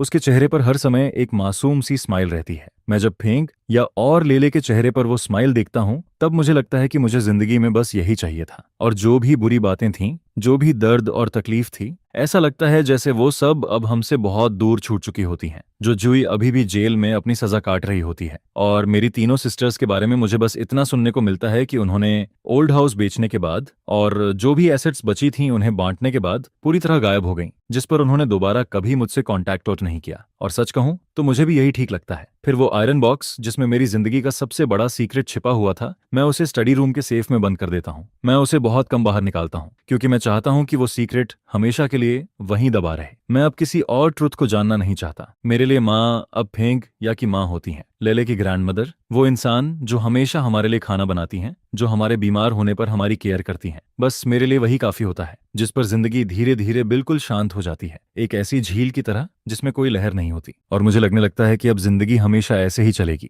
शांति से, खुशी से। लेकिन फिर एक दिन मुझे एक लेटर मिलता है। वो लेटर एक ऐसे शहर से आया होता है जिसका नाम मैंने पहले कभी नहीं सुना था। एनवेलप पुराने क्राफ्ट पेपर का बना होता है, उस पर सेंडर का कोई नाम नहीं लिखा होता, सिर्फ एक अनजान एड्रेस होता है, और लेटर भेजे हुए एक हफ्ता हो चुका होता है। जिस पर मैं थोड़ी क्यूरियोसिटी में उसे खोलता हूँ। उसके अंदर एक प्रिंटेड लेटर रखा होता है। उस लेटर में बहुत कम वर्ड्स लिखे होते हैं, लेकिन उसका हर वर्ड मेरे दिल पर किसी भारी हथौड़े की तरह लगता है। उसमें लिखा होता है, मिस्टर जोरान, नमस्ते। मुझे माफ कीजिए, मैं एक 11 हॉस्पिस सेंटर में सोशल वर्कर हूँ। हमारे सेंटर में लिन हुई नाम की एक पेशेंट है। उन्हें लास्ट स्टेज का कैंसर है और डॉक्टर्स ने कहा है कि उनके पास अब ज्यादा टाइम नहीं बचा है। जब हम उनकी चीजें देख रहे थे तब हमें एक पुराना क्लॉथ मिला जिसमें आपका एड्रेस और इन्फॉर्मेशन लिखी हुई थी। कई बार वेरीफाई करने के बाद हमने आपकी आइडेंटिटी कंफर्म की। लिन हुई, फीमेल टीचर लिन हुई। उन्होंने पूरी जिंदगी शादी नहीं की, उनका कोई और बच्चा भी नहीं है, लेकिन जब भी वो बेहोशी और होश के बीच होती हैं तब वो बार बार एक नाम लेती हैं, और वो नाम आपका है जोरान। उन्होंने कहा है कि वो आपसे मिलना चाहती हैं। ये पढ़ते ही मेरे हाथ कांपने लगते हैं। वो हल्का सा पेपर अचानक मेरे हाथों में बहुत भारी लगने लगता है। लिन हुई, यह नाम मैंने सिर्फ अपने बर्थ सर्टिफिकेट में देखा था और अपने पापा के लेटर्स में। मेरी रियल मदर, वो अब मरने वाली है और वो मुझसे मिलना चाहती है। ये खबर एक शांत झील में फेंके गए पत्थर की तरह होती है और मेरी अभी अभी बनी हुई शांत जिंदगी में एक बड़ा क्रैक डाल देती है। मैं समझ नहीं पाता कि मुझे क्या करना चाहिए। ना जाऊं। मेरे दिमाग का एक हिस्सा यही कहता है वो मेरे लिए बस एक स्ट्रेंजर है जिससे सिर्फ खून का रिश्ता है। वो 30 साल से ज्यादा वक्त तक मेरी जिंदगी से गायब रही। उसका मुझ पर कोई हक नहीं है और ना ही मेरा उस पर कोई फर्ज है। मैंने अपनी जिंदगी को इतनी मुश्किल से नॉर्मल बनाया है। मुझे दोबारा उस पुराने पास्ट को छूना नहीं चाहिए। लेकिन दूसरी तरफ मेरे दिल के अंदर एक और आवाज होती है जो मुझे खींच रही होती है। वो मेरी रियल मदर है। उसने मुझे मेरे पापा को क्यों दे दिया था? उसने इतने साल कैसे बिताए? उसने शादी क्यों नहीं की? उसके और कोई बच्चे क्यों नहीं हुए? ऐसे हजार सवाल मेरे अंदर उठने लगते हैं, जैसे कोई तेज लहर बार बार मेरे दिल से टकरा रही हो। और मुझे पता होता है कि अगर मैं नहीं गया तो शायद मुझे इन सवालों के जवाब कभी नहीं मिलेंगे और शायद मैं पूरी जिंदगी इसी रिग्रेट के साथ जीता रहूंगा। जिस पर फेंग या स्टडी रूम में आती है, वो मेरे चेहरे को देखती है और बिना कुछ पूछे मैं वो लेटर उसके हाथ में दे देता हूँ। वो उसे धीरे धीरे पढ़ती है और उसे पढ़ने के बाद उसके चेहरे पर भी वही कंफ्यूजन और परेशानी दिखाई देने लगती है जो मेरे अंदर चल रही होती है। फिर वो मेरे पास आती है और मेरा ठंडा हाथ पकड़ लेती है। हम दोनों एक दूसरे की तरफ देखते हैं। हमारी आंखों में सिर्फ कंफ्यूजन होता है। फिर वो धीरे से पूछती है, क्या तुम जाना चाहते हो? जिस पर मैं पहले सिर हिलाकर ना कह देता हूँ, लेकिन अगले ही पल मैं फिर धीरे से सिर हिलाकर हाँ भी कह देता हूँ, क्योंकि मेरा दिल पूरी तरह उलझ चुका होता है। एक ऐसे इंसान से मिलने जाना जो मेरे लिए स्ट्रेंजर भी है और मेरी मदर भी। एक ऐसे सीक्रेट को खोलना जो 30 साल से ज्यादा वक्त से बंद पड़ा है। क्या मैं सच में इसके लिए तैयार हूँ? उस रात मुझे बिल्कुल नींद नहीं आती। फेंगिया मेरे बगल में सो रही होती है। उसकी सांसें बिल्कुल शांत होती हैं, लेकिन मैं आंखें खोले छत को देखता रहता हूँ और अंधेरे में मेरे दिमाग में सिर्फ सोच चलती रहती है। दो नाम बार बार मेरे दिमाग में आते रहते हैं। एक जो शिव, वो औरत जिसे मैंने 30 साल तक माँ कहा, जिसने मुझे सिर्फ दर्द और तकलीफ दी और जो अब जेल में अपनी जिंदगी काट रही होती है। और दूसरी लिन हुई, वो औरत जिसने मुझे जन्म दिया लेकिन जो मेरी पूरी जिंदगी में कभी नहीं रही। और अब जब उसकी जिंदगी खत्म होने वाली है तब वो अचानक मेरे सामने वापस आ रही है, जिस पर मेरे दिल में दो बिल्कुल अलग फीलिंग्स उठने लगती हैं। एक तरफ नफरत, गुस्सा और दर्द, और दूसरी तरफ रिग्रेट, क्यूरियोसिटी और बेचैनी। जाना है या नहीं जाना, यह सवाल मेरे दिल में किसी भारी तराजू की तरह लटकता रहता है। उस तराजू के एक तरफ मेरी नई जिंदगी होती है, मेरी वाइफ, मेरी डॉटर, मेरा करियर, वो सब कुछ जिसके लिए मैंने इतना कुछ सहा था। ये सब मेरी जिंदगी की सबसे कीमती चीज होती है। और दूसरी तरफ लिन हुई से मिलना मतलब उस पुराने जख्म को फिर से खोल देना, उस पास्ट में वापस जाना जिसे मैं हमेशा के लिए दफन कर देना चाहता था, क्योंकि हो सकता है कि वहां मुझे कुछ ऐसे आंसर्स मिलें जो मेरे अंदर एक नया दर्द पैदा कर दें, एक नई स्टॉर्म शुरू कर दें। मुझे डर लगता है कि मेरे दिल का वो जख्म जो अभी अभी भरना शुरू हुआ है फिर से टूट जाएगा। और मुझे डर लगता है कि मैंने इतनी मुश्किल से जो खुद को संभाला है वो सब एक पल में बिखर जाएगा। मुझे डर लग रहा है कि इस बार इसका असर फेंग या और लेले पर पड़ेगा, हमारे इस फ्रेजाइल नए होम पर पड़ेगा। और बैलेंस के दूसरे साइड पर वो वुमन होती है जिसका नाम लिंग हुई है, वो लाइफ जो अब धीरे धीरे खत्म होने वाली है। और वो सवाल जो पिछले 30 सालों से भी ज्यादा टाइम से मेरे दिल में अटका हुआ है, मेरी अपनी लाइफ को लेकर वो बहुत बड़ा कंफ्यूजन कि उसने मुझे मेरे फादर को क्यों दे दिया, उसने अपनी पूरी लाइफ बिना हस्बैंड बिना चिल्ड्रन के क्यों गुजार दी, उसके और मेरे फादर के बीच आखिर ऐसा क्या हुआ था। ये सारे सवाल किसी तेज कांटे की तरह मेरे दिल में चुभे हुए थे, जिस पर अगर मैं नहीं जाता तो ये कांटा हमेशा के लिए मेरे दिल में रह जाता। फिर वो मुझे हर वक्त यही याद दिलाता रहता कि मैं एक ऐसा इंसान हूं जिसकी कोई जड़ नहीं है, जिसे ये तक नहीं पता कि वो कहां से आया है। और फिर हर आने वाली शांत रात में वो सवाल अचानक मेरे सामने आकर मुझे परेशान करता रहता। मैं पूरी लाइफ बस यही सोचता रहता, बस यही इमेजिन करता रहता, जिस पर फेंग या की बात सही लगती है कि जाना या ना जाना दोनों ही सही चॉइस हैं। एक तरफ प्रेजेंट को बचाना है और दूसरी तरफ पास्ट को खत्म करना है, लेकिन मुझे कौन सा रास्ता चुनना चाहिए यही समझ नहीं आता है। इसके बाद मैं चुपचाप उठता हूँ और लिविंग रूम में चला जाता हूँ। वहां जाकर मैं अपने लिए एक ग्लास ठंडा पानी डालता हूँ। वो ठंडा पानी मेरे गले से नीचे उतरता है, जिस पर मेरा दिमाग थोड़ा शांत होने लगता है। फिर मैं धीरे धीरे लेले के रूम के बाहर पहुंचता हूँ और डोर को हल्का सा पुश करता हूँ। कॉरिडोर की हल्की रोशनी के बीच मैं अपनी बेटी का सोता हुआ चेहरा देखता हूँ। उसके छोटे से फेस पर अब भी एक प्यारी सी स्माइल होती है, जिसे देखकर मुझे समझ नहीं आता कि वो कौन सा स्वीट सपना देख रही है। मैं बस उसे देखता रहता हूँ, जिस पर अचानक मेरे दिल में हिम्मत आने लगती है, एक ऐसा इमोशन जिसे मैं शब्दों में एक्सप्लेन भी नहीं कर सकता। फिर मैं सोचता हूँ कि फ्यूचर में जब वो बड़ी होगी तब वो मुझसे पूछेगी, डैड आपकी मदर कैसी थी, मेरी ग्रैंड मदर कैसी थी। जिस पर उस वक्त मैं उसे क्या जवाब दूंगा? क्या मैं उससे कहूंगा कि जो जूई नाम की उस वुमन ने अपनी नफरत और ग्रीड की वजह से आखिर में खुद को प्रिजन पहुंचा दिया था? या फिर मैं उसे बताऊंगा कि मेरी एक ग्रैंड मदर और भी थी जिससे मैं कभी मिला ही नहीं। और अगर मैं खुद अपने पास का सामना नहीं कर सकता तो फिर मुझे क्या हक है कि मैं अपनी बेटी को उसकी लाइफ का सामना करना सिखाऊं? यह सोचते ही मेरे दिल का बैलेंस धीरे धीरे बदलने लगता है, क्योंकि भाग जाना किसी भी प्रॉब्लम को सॉल्व नहीं करता, वो सिर्फ दिल के अंदर की खाली जगह को और बड़ा करता जाता है। शायद मुझे प्रोटेक्शन की नहीं, रिकंसिलिएशन की जरूरत है। मुझे अपनी लाइफ के पहले हिस्से को एक प्रॉपर एंडिंग देनी है, क्योंकि तभी मैं बिना किसी बोझ के सच में फ्यूचर की तरफ बढ़ पाऊंगा। जिस पर मैं वापस रूम में लौट कर आता हूँ, तब तक फेंग या पता नहीं कब जाग चुकी होती है। वो बेड के सहारे बैठी होती है और मुझे चुपचाप देख रही होती है। फिर वो मुझसे पूछती है, क्या तुमने सोच लिया है? जिसके जवाब में मैं धीरे से कहता हूँ, मैं उससे मिलना चाहता हूँ, उसके लिए नहीं, अपने लिए। मैं सच जानना चाहता हूँ, मैं खुद को एक जवाब देना चाहता हूँ, रिजल्ट ये चाहे अच्छा हो या बुरा। मैं उसे अपनी आंखों से देखना चाहता हूँ और अपने कानों से सुनना चाहता हूँ। यह सुनकर फेंग या हल्का सा मुस्कुराती है, जिस पर वो कहती है, मैं तुम्हारे साथ हूँ, यहाँ होम पर मैं हूँ, तुम बिना किसी डर के जा सकते हो। चाहे कुछ भी हो जाए, तुम्हें इसमें हमेशा याद रखना है कि यह हमेशा तुम्हारा घर रहेगा। लेले और मैं हमेशा तुम्हारा इंतजार करेंगे। यह सुनते ही मेरा दिल गर्माहट से भर जाता है। फिर मैं उसे अपनी बाहों में भर लेता हूँ और हम दोनों काफी देर तक ऐसे ही एक दूसरे के साथ बैठे रहते हैं। इसके बाद अगली सुबह जल्दी मैं उस अजनबी सिटी के लिए एक high speed rail ticket book करता हूँ। निकलने से पहले मैं लेले को गले लगाता हूँ और उससे कहता हूँ, डैड कुछ दिनों के लिए बिजनेस ट्रिप पर जा रहा है, तुम्हें घर पर मॉम की बात माननी है। जिस पर लेले तुरंत कहती है, डैड आप टेंशन मत लो। फिर मैं अपना छोटा सा सूटकेस उठाता हूँ और एलिवेटर की तरफ बढ़ जाता हूँ। जैसे ही मैं अंदर जाता हूँ, एलिवेटर का डोर धीरे धीरे बंद होने लगता है और उसके साथ फेंक या कि वो चिंता से भरी नजर भी मुझसे दूर हो जाती है। लेकिन मैं जानता हूँ कि अब मैं अपनी लाइफ की शुरुआत तक जाने वाले सफर पर निकल चुका हूँ। ये सफर अपनी रूट्स को ढूंढने का है। आगे का रास्ता आसान होगा या बहुत मुश्किल मुझे नहीं पता, लेकिन इतना जरूर पता है कि मुझे जाना ही होगा। यही मेरी फेट है। हाई स्पीड ट्रेन तेजी से ट्रैक्स पर भाग रही होती है। विंडो के बाहर के व्यूज तेजी से पीछे छूट रहे होते हैं। सिटी, खेत, पहाड़, नदियां, सब कुछ धुंधला होने लगता है, बिल्कुल मेरी उस पुरानी लाइफ की तरह जो अब तक धुंध में छुपी हुई थी। मैं सीट पर सिर पीछे टिकाकर आंखें बंद कर लेता हूँ, लेकिन मेरा दिमाग अब भी लगातार चलता रहता है। फिर मैं अपने बैकपैक में से वो छोटा सा टिन बॉक्स निकालता हूँ। मैं उसे खोलता नहीं हूँ, बस अपनी उंगलियों से धीरे धीरे उसे छूता रहता हूँ। उसका ठंडा सरफेस अपने अंदर मेरी रूट्स को छुपाए बैठा होता है और साथ ही दो लोगों की पूरी लाइफ के लव और हेट से भरे रिश्ते को भी, जिस पर मुझे अपने फादर जो जियानजून की याद आने लगती है। वो कम बोलने वाले इंसान थे, लेकिन अपने हर इमोशन को अपने एक्शंस में छुपा कर रखते थे। मैं हमेशा सोचता था कि वो मुझसे इसलिए प्यार करते हैं क्योंकि मैं उनका इकलौता बेटा हूँ, जो फैमिली की आखिरी उम्मीद हूँ। लेकिन अब मुझे समझ आता है कि उनके उस प्यार के पीछे एक गहरा गिल्ट भी छुपा हुआ था। उन्होंने शायद लिंगहुई से बहुत प्यार किया होगा, वरना वो फैमिली टूटने का रिस्क लेकर मुझे इस दुनिया में नहीं लाते। लेकिन शायद वो बहुत कमजोर भी थे, जिस पर जब जो शियू ने उन्हें थ्रेटन किया तब उन्होंने कॉम्प्रोमाइज करना चुना और सब कुछ सहते हुए जीना चुना। वो एक बहुत कॉन्ट्राडिक्टरी और दुखी इंसान थे, एक ऐसे इंसान जो पूरी लाइफ अपने गिल्ट और अपने फैसलों के बीच फंसा रहा और शायद मरने तक भी उसे सुकून नहीं मिला। फिर मेरे दिमाग में लिंगुई का ख्याल आता है, मेरी रियल मदर। आखिर वो कैसी वुमन होगी? उसने अपने लेटर में लिखा था कि उसने पूरी लाइफ शादी नहीं की, उसके कोई और बच्चे नहीं हैं। इन छोटे से शब्दों के पीछे कितना दर्द, कितनी लोनलीनेस और कितनी तकलीफ छुपी हुई होगी, यह सोचकर ही मेरा दिल भारी होने लगता है। उसने दोबारा शादी क्यों नहीं की? क्या वो अब भी मेरे फादर से प्यार करती थी, या फिर उसके दिल में हमेशा मेरे लिए एक जगह बची हुई थी? और इन इतने सालों में वो अकेले कैसे जीती रही? क्या उसने कभी मेरे पास आने की कोशिश की थी, या फिर उसके और मेरे फादर के बीच ऐसा कुछ हुआ था जिसने उसे हमेशा के लिए मुझसे दूर रहने पर मजबूर कर दिया था? मेरे दिमाग में एक के बाद एक सवाल घूमने लगते हैं। ऐसे कौन से एग्रीमेंट्स थे जिनके बारे में मुझे कुछ भी नहीं पता? इतने सारे सवाल आपस में उलझकर पूरी तरह मेज बन चुके होते हैं, जिस पर मैं अपने दिमाग में उसकी शक्ल तक इमेजिन करने लगता हूँ। क्या वो मेरी तरह दिखती होगी, या फिर मैं उसकी तरह दिखता हूँ? क्या हमारी आईब्रोज, आंखें, किन्यास,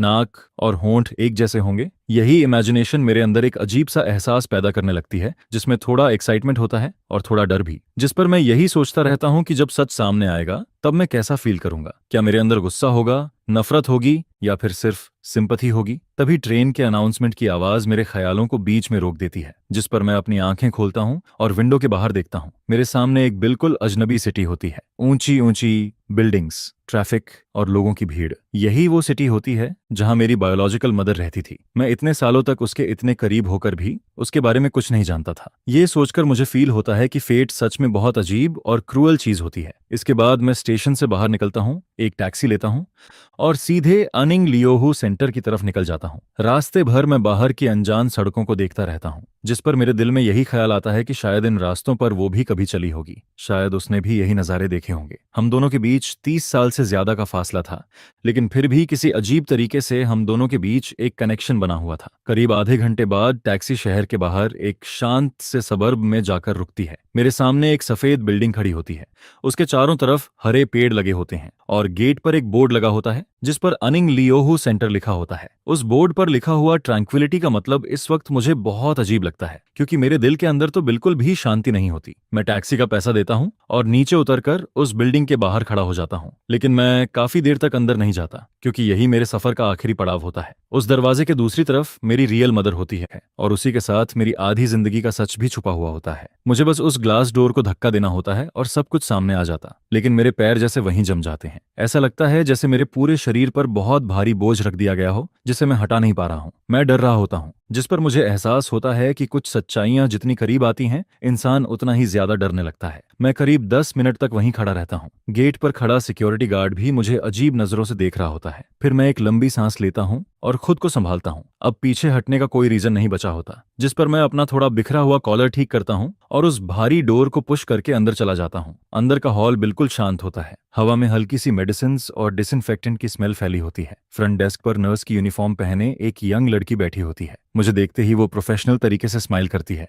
और कहती है, हेलो सर, क्या मैं आपकी हेल्प कर सकती हूँ? जिस पर मैं कहता हूँ, मैं किसी से मिलने आया हूँ, मैं लिन हुई नाम की पेशेंट से मिलना चाहता हूँ। यह सुनकर वो तुरंत कहती है, ओ आंट लिन हुई, आप उनके फैमिली मेंबर हैं? जिस पर मैं हल्का सा सिर हिलाता हूँ। फिर वो कहती है, ठीक है, प्लीज मेरे साथ आइए। लियू शोगोंग ने पहले ही बताया था कि आप आने वाले हैं। उन्होंने कहा था कि आप अब तक पहुंच ही जाएंगे। मैं चुपचाप उसके पीछे चलने लगता हूँ। हम दोनों एक लंबे और शांत कॉरिडोर से गुजरते हैं। कॉरिडोर के दोनों तरफ बने कमरों में ऐसे लोग होते हैं जो अपनी जिंदगी की आखिरी लड़ाई लड़ रहे होते हैं। वहां कोई शोर नहीं होता, कोई आवाज नहीं होती, सिर्फ एक अजीब सी खामोशी होती है जो इंसान का दम घोंटने लगती है। इसके बाद नर्स मुझे एक ऑफिस के बाहर लेकर रुकती है। फिर वो डोर नॉक करती है और अंदर देखकर कहती है, सिस्टर लियू, आंट लिन के फैमिली मेंबर आ गए हैं। अंदर से एक औरत बाहर आती है। वो मुझे देखकर कहती है, हेलो, मैं लियू शिन हूँ। आप और आंट लिन के बारे में मुझे सब पता है। अंदर आइए, बैठकर बात करते हैं। मैं उसके साथ ऑफिस के अंदर चला जाता हूँ, जिस पर वो धीरे से कहती है, मिस्टर जो, यहाँ आने के लिए थैंक यू। आंट लिन के पास अब ज्यादा टाइम नहीं बचा है। इस वक्त आपको देखना ही उनके लिए सबसे बड़ा सहारा है। ये सुनकर मैं तुरंत पूछता हूँ, वो अब कैसी हैं? जिस पर लियू शिन कुछ देर चुप रहती है, फिर कहती है, कैंसर सेल्स उनके पूरे शरीर में फैल चुके हैं। अब वो सिर्फ मेडिसिन के सहारे हैं। ज्यादातर टाइम वो कोमा में रहती हैं। कभी कभी थोड़ी देर के लिए होश में आती हैं, लेकिन जब वो सो रही होती हैं तब भी वो बार बार आपका नाम लेती रहती हैं। यह सुनते ही मेरा दिल जैसे रुक जाता है। फिर मैं धीरे से पूछता हूँ, उन्होंने इतने साल कैसे बिताए? जिस पर लियू शिन मेरी तरफ देखती है और कहती है, आंट लिन की जिंदगी बहुत मुश्किल रही है। जब वो यंग थीं तब वो वर्ल्ड आर्ट ट्रूप में डांसर थीं। वो बहुत खूबसूरत थीं और बहुत टैलेंटेड भी, लेकिन बाद में उनकी लाइफ में कुछ ऐसा हुआ जिसने उन्हें पूरी तरह तोड़ दिया, जिस पर उन्होंने अपनी नौकरी छोड़ दी। उसके बाद उन्होंने ना कभी दोबारा काम किया और ना ही शादी की। वो अपनी पुरानी सेविंग्स और बाद में किए गए थोड़े बहुत काम से जिंदगी चलाती रहीं। वो बहुत इंट्रोवर्ट थीं। वो लगभग पूरी जिंदगी अकेले ही रहीं। उनका किसी से ज्यादा मिलना जुलना नहीं था। हम लोगों को भी उनके बारे में तब पता चला जब वो बहुत ज्यादा बीमार हो गईं और उनके नेबर्स उन्हें हॉस्पिटल लेकर आए। वो बहुत स्ट्रांग थीं। उन्होंने कभी हमें अपने पास्ट के बारे में कुछ नहीं बताया, लेकिन पिछले महीने उन्होंने पहली बार सब कुछ बताया, और आपके बारे में भी। अब मैं खुद को और नहीं संभाल पाता। मेरी आंखों में आंसू आ जाते हैं। मैं हमेशा सोचता था कि मैं इसके लिए तैयार हूं। मुझे लगता था कि मैं सब कुछ आराम से सुन लूंगा, लेकिन जब किसी अजनबी के मुंह से ये बातें निकलती हैं तो मेरे अंदर की सारी हिम्मत एक पल में टूट जाती है। जिस पर मुझे पहली बार एहसास होता है कि उसने मुझसे प्यार नहीं करना बंद नहीं किया था, वो बस मुझे प्यार नहीं कर पाई। लियूशिन मुझे नहीं रोकती। वो बस चुपचाप मेरे सामने कुछ टिश्यूज रख देती है। थोड़ी देर बाद जब मैं थोड़ा शांत होता हूं तब वो धीरे से कहती है, मिस्टर जो, मुझे पता है कि यह सब आपके लिए बहुत अचानक है और बहुत पेनफुल भी। मुझे नहीं पता आपके बीच क्या हुआ था, लेकिन मैं इतना जरूर फील कर सकती हूँ कि आंट लिन का प्यार आपके लिए बिल्कुल रियल था। वो अभी 3rd फ्लोर के रूम 307 में है। अभी वो सो रही हैं। शायद थोड़ी देर में उठ जाएं। क्या आप उनसे मिलना चाहेंगे? मैं अपनी आंखों के आंसू पोंछता हूँ और धीरे से सिर हिला देता हूँ। अब मेरे पास पीछे हटने का कोई रास्ता नहीं बचा होता, जिस पर मैं लियू शिन के साथ ऑफिस से बाहर निकलता हूँ और एलिवेटर में चढ़ जाता हूँ। एलिवेटर के अंदर की हवा जैसे पूरी तरह जम चुकी होती है और उस खामोशी के बीच मुझे सिर्फ अपने दिल की तेज धड़कन सुनाई दे रही होती है। एलिवेटर 3rd फ्लोर पर जाकर रुकता है। यहाँ का कॉरिडोर 1st फ्लोर से भी ज्यादा शांत और डिप्रेसिंग लगता है। हर रूम का डोर बंद होता है और उन डोर्स के पीछे कोई ना कोई इंसान अपनी जिंदगी की आखिरी लड़ाई लड़ रहा होता है, जिस पर लियू शोगोंग रूम 307 के बाहर जाकर रुकती है। फिर वो अंदर वाले डोर की तरफ इशारा करके कहती है, यही है, मैं अंदर नहीं जाऊंगी। तुम मदर और सन को थोड़ा स्पेस देती हूँ। अगर किसी चीज की जरूरत पड़े तो बेल दबा देना। इतना कहकर वो हल्का सा सिर हिलाती है और वहां से चली जाती है। अब मैं अकेला रूम 307 के बाहर खड़ा होता हूँ। डोर पर एक नेम प्लेट लगी होती है जिस पर लिंगुई लिखा होता है। मैं यह नाम पहले भी देख चुका था, अपने बर्थ सर्टिफिकेट पर, अपने फादर के लेटर में, और अब वही नाम मेरे सामने होता है। उस डोर के पीछे वो वूमन होती है जिसने मुझे जन्म दिया, लेकिन मेरी आधी जिंदगी में कभी मेरे साथ नहीं रही। मैं अपना हाथ उठाता हूँ, लेकिन फिर भी उस डोर को खोल नहीं पाता। मेरी हथेलियों में पसीना आने लगता है। मुझे खुद समझ नहीं आता कि मैं किस चीज से डर रहा हूँ। क्या मैं एक बीमार, टूटी हुई पेशेंट को देखने से डर रहा हूँ, या फिर उस चेहरे को देखने से जो मेरी तरह होगा लेकिन मेरे लिए बिल्कुल अजनबी होगा। मैं सिर्फ इतना जानता हूँ कि यह डोर मेरी जिंदगी के हर दूसरे डोर से ज्यादा भारी लगता है। जिस पर मैं अपनी आंखें बंद करता हूँ, एक लंबी सांस लेता हूँ, और तभी मेरे दिमाग में फिंगेक या और लेले के चेहरे आ जाते हैं। उनकी मुस्कान मुझे थोड़ी हिम्मत देती है। फिर मैं आंखें खोलता हूँ। अब मेरी नजर पहले से ज्यादा स्ट्रांग होती है। मैं धीरे से हाथ बढ़ाता हूँ और रूम का डोर खोल देता हूँ। रूम के अंदर काफी अंधेरा होता है। कर्टन्स बंद होते हैं। हवा में मेडिसिन की तेज स्मेल फैली होती है। रूम के बीच में एक हॉस्पिटल बेड होता है। उस बेड पर एक बहुत पतली और कमजोर वूमन लेटी होती है। उसके शरीर में कई ट्यूब्स लगी होती हैं जो बगल में रखी मशीन से जुड़ी होती हैं। मशीन से लगातार बीप की आवाज आ रही होती है। उसके बाल लगभग झड़ चुके होते हैं। चेहरा झुर्रियों से भरा होता है। स्किन पीली और बेजान लग रही होती है। उसके चेहरे पर बिल्कुल भी खून नहीं होता। यह मेरी माँ होती है। यही वो वूमन होती है जो कभी एक टैलेंटेड डांसर थी, लेकिन अब उसे देखकर मुझे अपनी आंखों पर यकीन नहीं होता। टाइम और बीमारी ने उसे पूरी तरह तोड़ दिया था। मैं धीरे धीरे उसके बेड के पास जाता हूँ और उसके चेहरे को ध्यान से देखता हूँ। वो चेहरा मेरे लिए पूरी तरह अजनबी होता है, लेकिन पता नहीं क्यों उस अजनबी चेहरे में मुझे कुछ अपना सा फील होता है। उसकी ऊंची नाक, उसके होंठों का शेप, सब कुछ देखकर मुझे लगता है जैसे मैं खुद को देख रहा हूँ। मैं समझ नहीं पाता कि यह कैसा एहसास है, लेकिन इतना जरूर फील होता है कि हमारे बीच कोई ऐसा कनेक्शन है जिसे वर्ड्स में एक्सप्लेन नहीं किया जा सकता। मैं बस बेड के पास खड़ा होकर उसे देखता रहता हूँ। मेरे अंदर ना कोई गुस्सा होता है ना नफरत, सिर्फ दुख होता है, बहुत ज्यादा दुख। तभी अचानक उसकी आईलैशेस हल्का सा हिलती हैं। फिर वो धीरे धीरे अपनी आंखें खोलती है। उसकी आंखें बहुत कमजोर होती हैं। उनमें थकान, दर्द और टूटा हुआ सा एहसास होता है। लेकिन जैसे ही उसकी नजर मुझ पर पड़ती है, उसकी आंखों में अचानक एक अजीब सी चमक आ जाती है। उस चमक में शौक होता है, खुशी होती है, गिल्ट होता है, और बहुत सालों से दबा हुआ प्यार होता है। हम दोनों बस एक दूसरे को देखते रहते हैं। ऐसा लगता है जैसे उस पल में टाइम रुक गया हो। उसके होंठ हल्के हल्के कांपने लगते हैं। वो कुछ कहना चाहती है, लेकिन कमजोरी की वजह से आवाज नहीं निकल पाती। फिर उसके सूखे हुए होंठों से बहुत धीरे एक शब्द निकलता है, रान रान। ये मेरा निकनेम होता है। मुझे इस नाम से सिर्फ मेरे फादर बुलाते थे। जाओ शुए ने कभी मुझे इस नाम से नहीं बुलाया। वो हमेशा मुझे जो रन कहती थी या फिर कुछ और, जिस पर मेरा पूरा शरीर एकदम फ्रीज हो जाता है। मेरे दिल के सबसे अंदर से एक अजीब सा दर्द उठता है और पूरे शरीर में फैल जाता है। मैं कुछ कहना चाहता हूँ,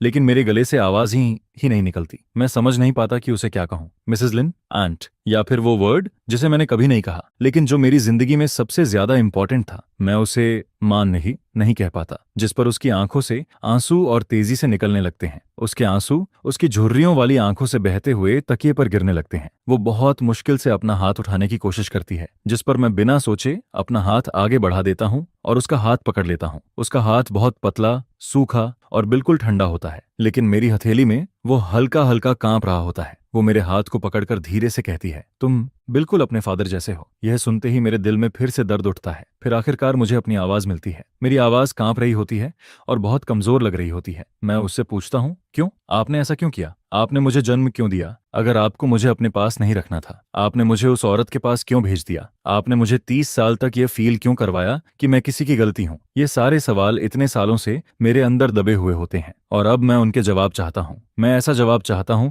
जो मेरी आधी जिंदगी के दर्द को समझा सके। लिंगुई मेरी तरफ देखती है। उसकी कमजोर आंखों में दुख साफ दिखाई देता है। फिर वो अपनी बची हुई सारी ताकत इकट्ठा करती है और धीरे धीरे बोलना शुरू करती है। तुम्हारे फादर और मैं एक दूसरे से बहुत प्यार करते थे। हम आर्ट ट्रूप में मिले थे। वो ई रहू बजाते थे और मैं डांस करती थी। हम शादी करने वाले थे। यह सुनते ही मैं चुपचाप उसे देखता रहता हूँ, जिस पर वो आगे कहती है, लेकिन फिर जो शिव आ गई। वो भी तुम्हारे फादर को पसंद करती थी, लेकिन तुम्हारे फादर उसे पसंद नहीं करते थे। जिस पर उसने तुम्हारे फादर को अपने साथ बांधने के लिए हर तरीका अपनाया। फिर तुम्हारी बड़ी बहन पैदा हुई। तुम्हारे फादर बहुत सीधे इंसान थे। उन्हें लगा कि अब उनकी जिम्मेदारी है, इसीलिए उन्होंने जो शिव से शादी कर ली। मैं तुरंत पूछता हूँ, फिर मेरा क्या? जिस पर वो मेरी तरफ देखती है और उसकी आंखों से आंसू फिर बहने लगते हैं। शादी के बाद भी तुम्हारे फादर खुश नहीं थे। वो छुपकर मुझसे मिलने आते थे। हम दोनों खुद को रोक नहीं पाए और फिर तुम आए। यह कहते हुए उसके चेहरे पर बहुत हल्की सी मुस्कान आ जाती है। तुम्हारा आना मेरी जिंदगी का सबसे खुश दिन था। भले ही हमें सब कुछ छुपकर करना पड़ रहा था, लेकिन फिर भी मैं उस खुशी को फील कर सकती थी। तुम मेरे पेट में दिन ब दिन बड़े हो रहे थे, जिस पर मुझे लगने लगा था कि सब कुछ वर्थ इट है। लेकिन वो खुशी ज्यादा समय तक नहीं रही। जो ज्यूई को सब पता चल गया, वो पागलों की तरह मेरे पास आई। उसके हाथ में एक सिजर्स थी। उसने मुझसे कहा कि अगर मैंने तुम्हारे फादर को नहीं छोड़ा तो वो मेरा चेहरा काट देगी। और सिर्फ इतना ही नहीं, वो आर्ट ट्रूप में जाकर सबके सामने हंगामा करने वाली थी। उस टाइम में ऐसी बात अगर बाहर आ जाती तो हमारी पूरी जिंदगी बर्बाद हो जाती। लोग हमें जीने नहीं देते। मैं डर गई थी। तुम्हारे फादर भी डर गए थे। हम दोनों बहुत डर गए थे। लेकिन उस वक्त मैं तुम्हें जन्म देने वाली थी। मैं कहीं जा भी नहीं सकती थी। जिस पर आखिर में तुम्हारे फादर ने एक तरीका निकाला। उन्होंने कहा कि मैं बच्चे को जन्म दूं और फिर वो तुम्हें अपने घर ले जाकर पालेंगे। सबको यही बताया जाएगा कि तुम्हें जो शियो ने जन्म दिया है और मुझे हमेशा के लिए गायब हो जाना होगा। मुझे फिर कभी ना तुम्हारे फादर से मिलना होगा और ना ही तुमसे। यही उनका एग्रीमेंट था। एक ऐसा एग्रीमेंट जिसमें डर भी था और थोड़ा सा प्यार भी, लेकिन सबसे ज्यादा मजबूरी थी। जिस पर झो शियू इस बात के लिए मान गई, लेकिन उसने एक कंडीशन रखी। उसने कहा कि वो तुम्हें अपने पास रखेगी, तुम्हें बड़ा करेगी, लेकिन वो तुम्हें कभी खुश नहीं रहने देगी। वो चाहती थी कि तुम पूरी जिंदगी उसके शैडो में रहो। वो तुम्हें इस्तेमाल करके तुम्हारे फादर को तकलीफ देना चाहती थी और साथ ही मुझे भी। यह सुनते ही मुझे आखिर पूरा सच समझ आ जाता है। मुझे कभी छोड़ा नहीं गया था। मैं बस एक जाल में फंस गया था। मेरा होना सिर्फ एक बार्गेनिंग चिप बन गया था। मैं अपनी मदर के लिए एक ऐसा सौदा बन गया जिससे वो मेरे फादर को बचा सके, और मैं अपने डरपोक फादर के लिए एक ऐसा बहाना बन गया जिससे वो खुद को उस तूफान से दूर रख सके। और जो शियू के लिए मैं सिर्फ एक ऐसा जरिया था जिससे वो अपनी नफरत और अपने टेढ़े गुस्से को निकाल सके। मेरी आधी जिंदगी का सारा दर्द, सारी बेइज्जती और हर वो नाइंसाफी जो मैंने झेली, वो सब मेरे जन्म के साथ ही तय हो चुकी थी। जिस पर मैं उसका हाथ और ज्यादा कसकर पकड़ लेता हूँ। मेरी उंगलियां इतनी जोर से दब रही होती हैं कि वो सफेद पड़ जाती हैं। मुझे खुद नहीं समझ आता कि मेरे अंदर क्या चल रहा है। मैं जो शुई से नफरत करता हूँ, मैं अपने फादर की कमजोरी पर गुस्सा होता हूँ, लेकिन फिर मैं अपने सामने बैठी इस वुमन को देखता हूँ जो अपनी जिंदगी के आखिरी पल में है। वो वुमन जिसने मुझे बचाने के लिए अपनी पूरी जिंदगी की खुशी छोड़ दी। जिस पर मैं खुद से पूछता हूँ, क्या मैं अब भी उससे नफरत कर सकता हूँ? फिर वो धीरे धीरे कहती है, जिस दिन मैंने तुम्हें उसे दिया था उस दिन बहुत तेज बर्फ गिर रही थी। मैंने तुम्हें बस एक बार अपनी बाहों में पकड़ा था। तुम बहुत छोटे थे, बहुत सॉफ्ट थे। मैं तुम्हें छोड़ना नहीं चाहती थी। मेरी जिंदगी का सबसे बड़ा रिग्रेट यही है कि उस दिन मैं तुम्हें अपने साथ नहीं ले गई। चाहे हमें कितनी भी मुश्किलों में जीना पड़ता, चाहे हमें कहीं भी रहना पड़ता, लेकिन वो उससे बेहतर होता जितना तुम्हें उसके पास छोड़ना था। उसकी आवाज धीरे धीरे और कमजोर होने लगती है। बगल में लगी मशीन अचानक तेज आवाज करने लगती है। मैं समझ जाता हूँ कि अब वो जा रही है। जिस पर वो अपनी बची हुई आखिरी ताकत से मेरी तरफ देखती है। उसकी आंखों में एक रिक्वेस्ट होती है, एक ऐसी रिक्वेस्ट जिसे मैं बिना कुछ कहे समझ जाता हूँ। वो सिर्फ एक बार मुझसे कुछ सुनना चाहती है, एक ऐसा वर्ड जो मैंने उसे 30 सालों तक कभी नहीं कहा, और शायद वही एक चीज थी जिसे सुनने के लिए वो पूरी जिंदगी इंतजार करती रही। मैं उसकी तरफ देखता हूँ, उस वुमन की तरफ जिसने मुझे जिंदगी दी लेकिन खुद पूरी जिंदगी दर्द में जीती रही। मेरे अंदर का सारा गुस्सा शिकायत, दुख और वो प्यार जिसे मैं अभी अभी समझ पाया था, सब एक साथ बाहर आने लगता है। जिस पर मैं धीरे से झुकता हूँ, उसके कान के पास जाता हूँ और अपनी पूरी ताकत से वो दो शब्द कह देता हूँ, माँ। मेरी आवाज बहुत धीमी होती है, लेकिन ऐसा लगता है जैसे मैंने अपने दिल का सबसे बड़ा बोझ उतार दिया हो। हॉस्पिटल बेड पर लेटी वो वुमन जैसे ही यह वर्ड सुनती है, उसका पूरा शरीर हल्का सा कांप जाता है। उसकी बुझती हुई आंखों में अचानक फिर से एक चमक आ जाती है। फिर वो चमक धीरे धीरे एक सुकून में बदल जाती है। उसके होंठों पर बहुत मुश्किल से एक छोटी सी स्माइल आती है, एक ऐसी स्माइल जिसका इंतजार उसने 30 सालों तक किया था। उसकी आंखों से एक आंसू निकलता है, लेकिन इस बार वो आंसू पहले की तरह भारी नहीं होता। वो बिल्कुल साफ होता है, जैसे उसने अपनी पूरी जिंदगी का दर्द उसी एक आंसू के साथ बाहर निकाल दिया हो। फिर वो बहुत धीरे से जवाब देती है। उसकी आवाज इतनी कमजोर होती है कि मुश्किल से सुनाई देती है, लेकिन फिर भी वो शब्द हमेशा के लिए मेरे अंदर रह जाते हैं, मेरा बेटा। इसके बाद रूम में अलार्म की आवाज और तेज हो जाती है। नर्स और डॉक्टर भागते हुए अंदर आते हैं। वो लोग उसे बचाने की कोशिश करने लगते हैं, लेकिन मुझे पता होता है कि अब कुछ नहीं हो सकता। उसकी आखिरी ख्वाहिश पूरी हो चुकी थी। उसके पास जो आखिरी ताकत बची थी वो भी खत्म हो चुकी थी। मैं वहां से हटता नहीं हूँ, मैं बस उसका हाथ पकड़े रहता हूँ। फिर मैं अपना फोन निकालता हूँ और गैलरी खोलता हूँ। मैं उसके सामने फेंक या और लेले की फोटो लेकर आता हूँ। फोटो में दोनों धूप में हंस रही होती हैं, जिस पर मैं उससे कहता हूँ, माँ देखो, ये मेरी वाइफ फेंगिया है और ये मेरी बेटी लेले है। वो 5 साल की है, वो आपकी ग्रैंड डॉटर है। मुझे नहीं पता कि वो अब भी मुझे सुन पा रही थी या नहीं, लेकिन फिर भी मैं उसे सब कुछ बताना चाहता था। मैं चाहता था कि वो ये जान जाए कि उसका बेटा दर्द से हार नहीं गया। उसका बेटा बड़ा हुआ, उसने अपनी फैमिली बनाई और उसे अपनी खुशी मिल गई। उसका सैक्रिफाइस बेकार नहीं गया। जिस पर उसकी नजर फोन की स्क्रीन पर टिक जाती है, खासकर लेले की हंसती हुई तस्वीर पर। उसके होंठों पर आई स्माइल थोड़ी और बड़ी हो जाती है। फिर उसके होंठ बहुत हल्के से हिलते हैं। मैं उसके और करीब जाता हूँ और बहुत मुश्किल से उसके शब्द सुन पाता हूँ, बहुत अच्छा। फिर मैं उसका हाथ पकड़कर कहता हूँ, माँ आप चिंता मत करो, मैं ठीक रहूंगा। मैं फेंक गया और लेले का अच्छे से ख्याल रखूंगा। और मैं लेले को जरूर बताऊंगा कि उसकी एक ग्रैंड मदर थी जो उससे बहुत प्यार करती थी। वो बस बहुत बहुत दूर चली गई और आसमान में एक स्टार बन गई, ताकि वो हमेशा मुझे देखती रहे। जिस पर मेरे आंसू उसकी हथेली के पीछे गिरते रहते हैं और मैं उस हाथ को फील करता हूँ जिससे वो मुझे पकड़कर रखती है। लेकिन फिर धीरे धीरे उसकी आखिरी ताकत भी खत्म होने लगती है। उसके बगल में लगी वो नई इलेक्ट्रोग्राम मशीन जो उसकी लाइफ को दिखा रही होती है, धीरे धीरे एक सीधी लाइन में बदलने लगती है, जिस पर मशीन एक लंबी आवाज निकालती है और उसके हाथ की हलचल भी वहीं रुक गई। जिस पर मैं बेबस होकर अपना सिर हिलाता हूँ और कहता हूँ, आई एम सॉरी, हमने पूरी कोशिश की थी। यह सुनकर पूरा रूम शांत हो जाता है। वहां सिर्फ उन ठंडी मशीन्स की लंबी आवाज गूंजती रहती है और उसी पल मुझे समझ आ गया था कि वो जा चुकी है। फिर मैं अपनी उस माँ को, जिसने हमेशा मेरे साथ खाना खाया, मेरे साथ जिया और हमेशा मेरे फ्यूचर के लिए सपने देखे, शांति से जाते हुए देखता हूँ। मैं नहीं रोता हूँ, मैं बस चुपचाप उसका ठंडा होता हुआ हाथ पकड़कर बैठा रहता हूँ। मेरे दिल में ना कोई नफरत बची होती है और ना ही कोई उम्मीद। वहां सिर्फ एक अजीब सी शांति होती है और उसके साथ एक ऐसा दुख जो मेरी हड्डियों तक उतरता चला जाता है। इसके बाद मैं उसके फ्यूनरल का इंतजाम करता हूँ, जिस पर सारी प्रोसेस बहुत सिंपल रहती है, क्योंकि इस दुनिया में उसके पास अब कोई रिलेटिव नहीं बचा था मेरे अलावा। फिर उसकी छोड़ी हुई चीजों में मुझे एक छोटा सा लकड़ी का बॉक्स मिलता है। उस बॉक्स में कोई कीमती चीज नहीं होती है, वहां सिर्फ हाथों से सिले हुए छोटे से टाइगर हेड शूज रखे होते हैं।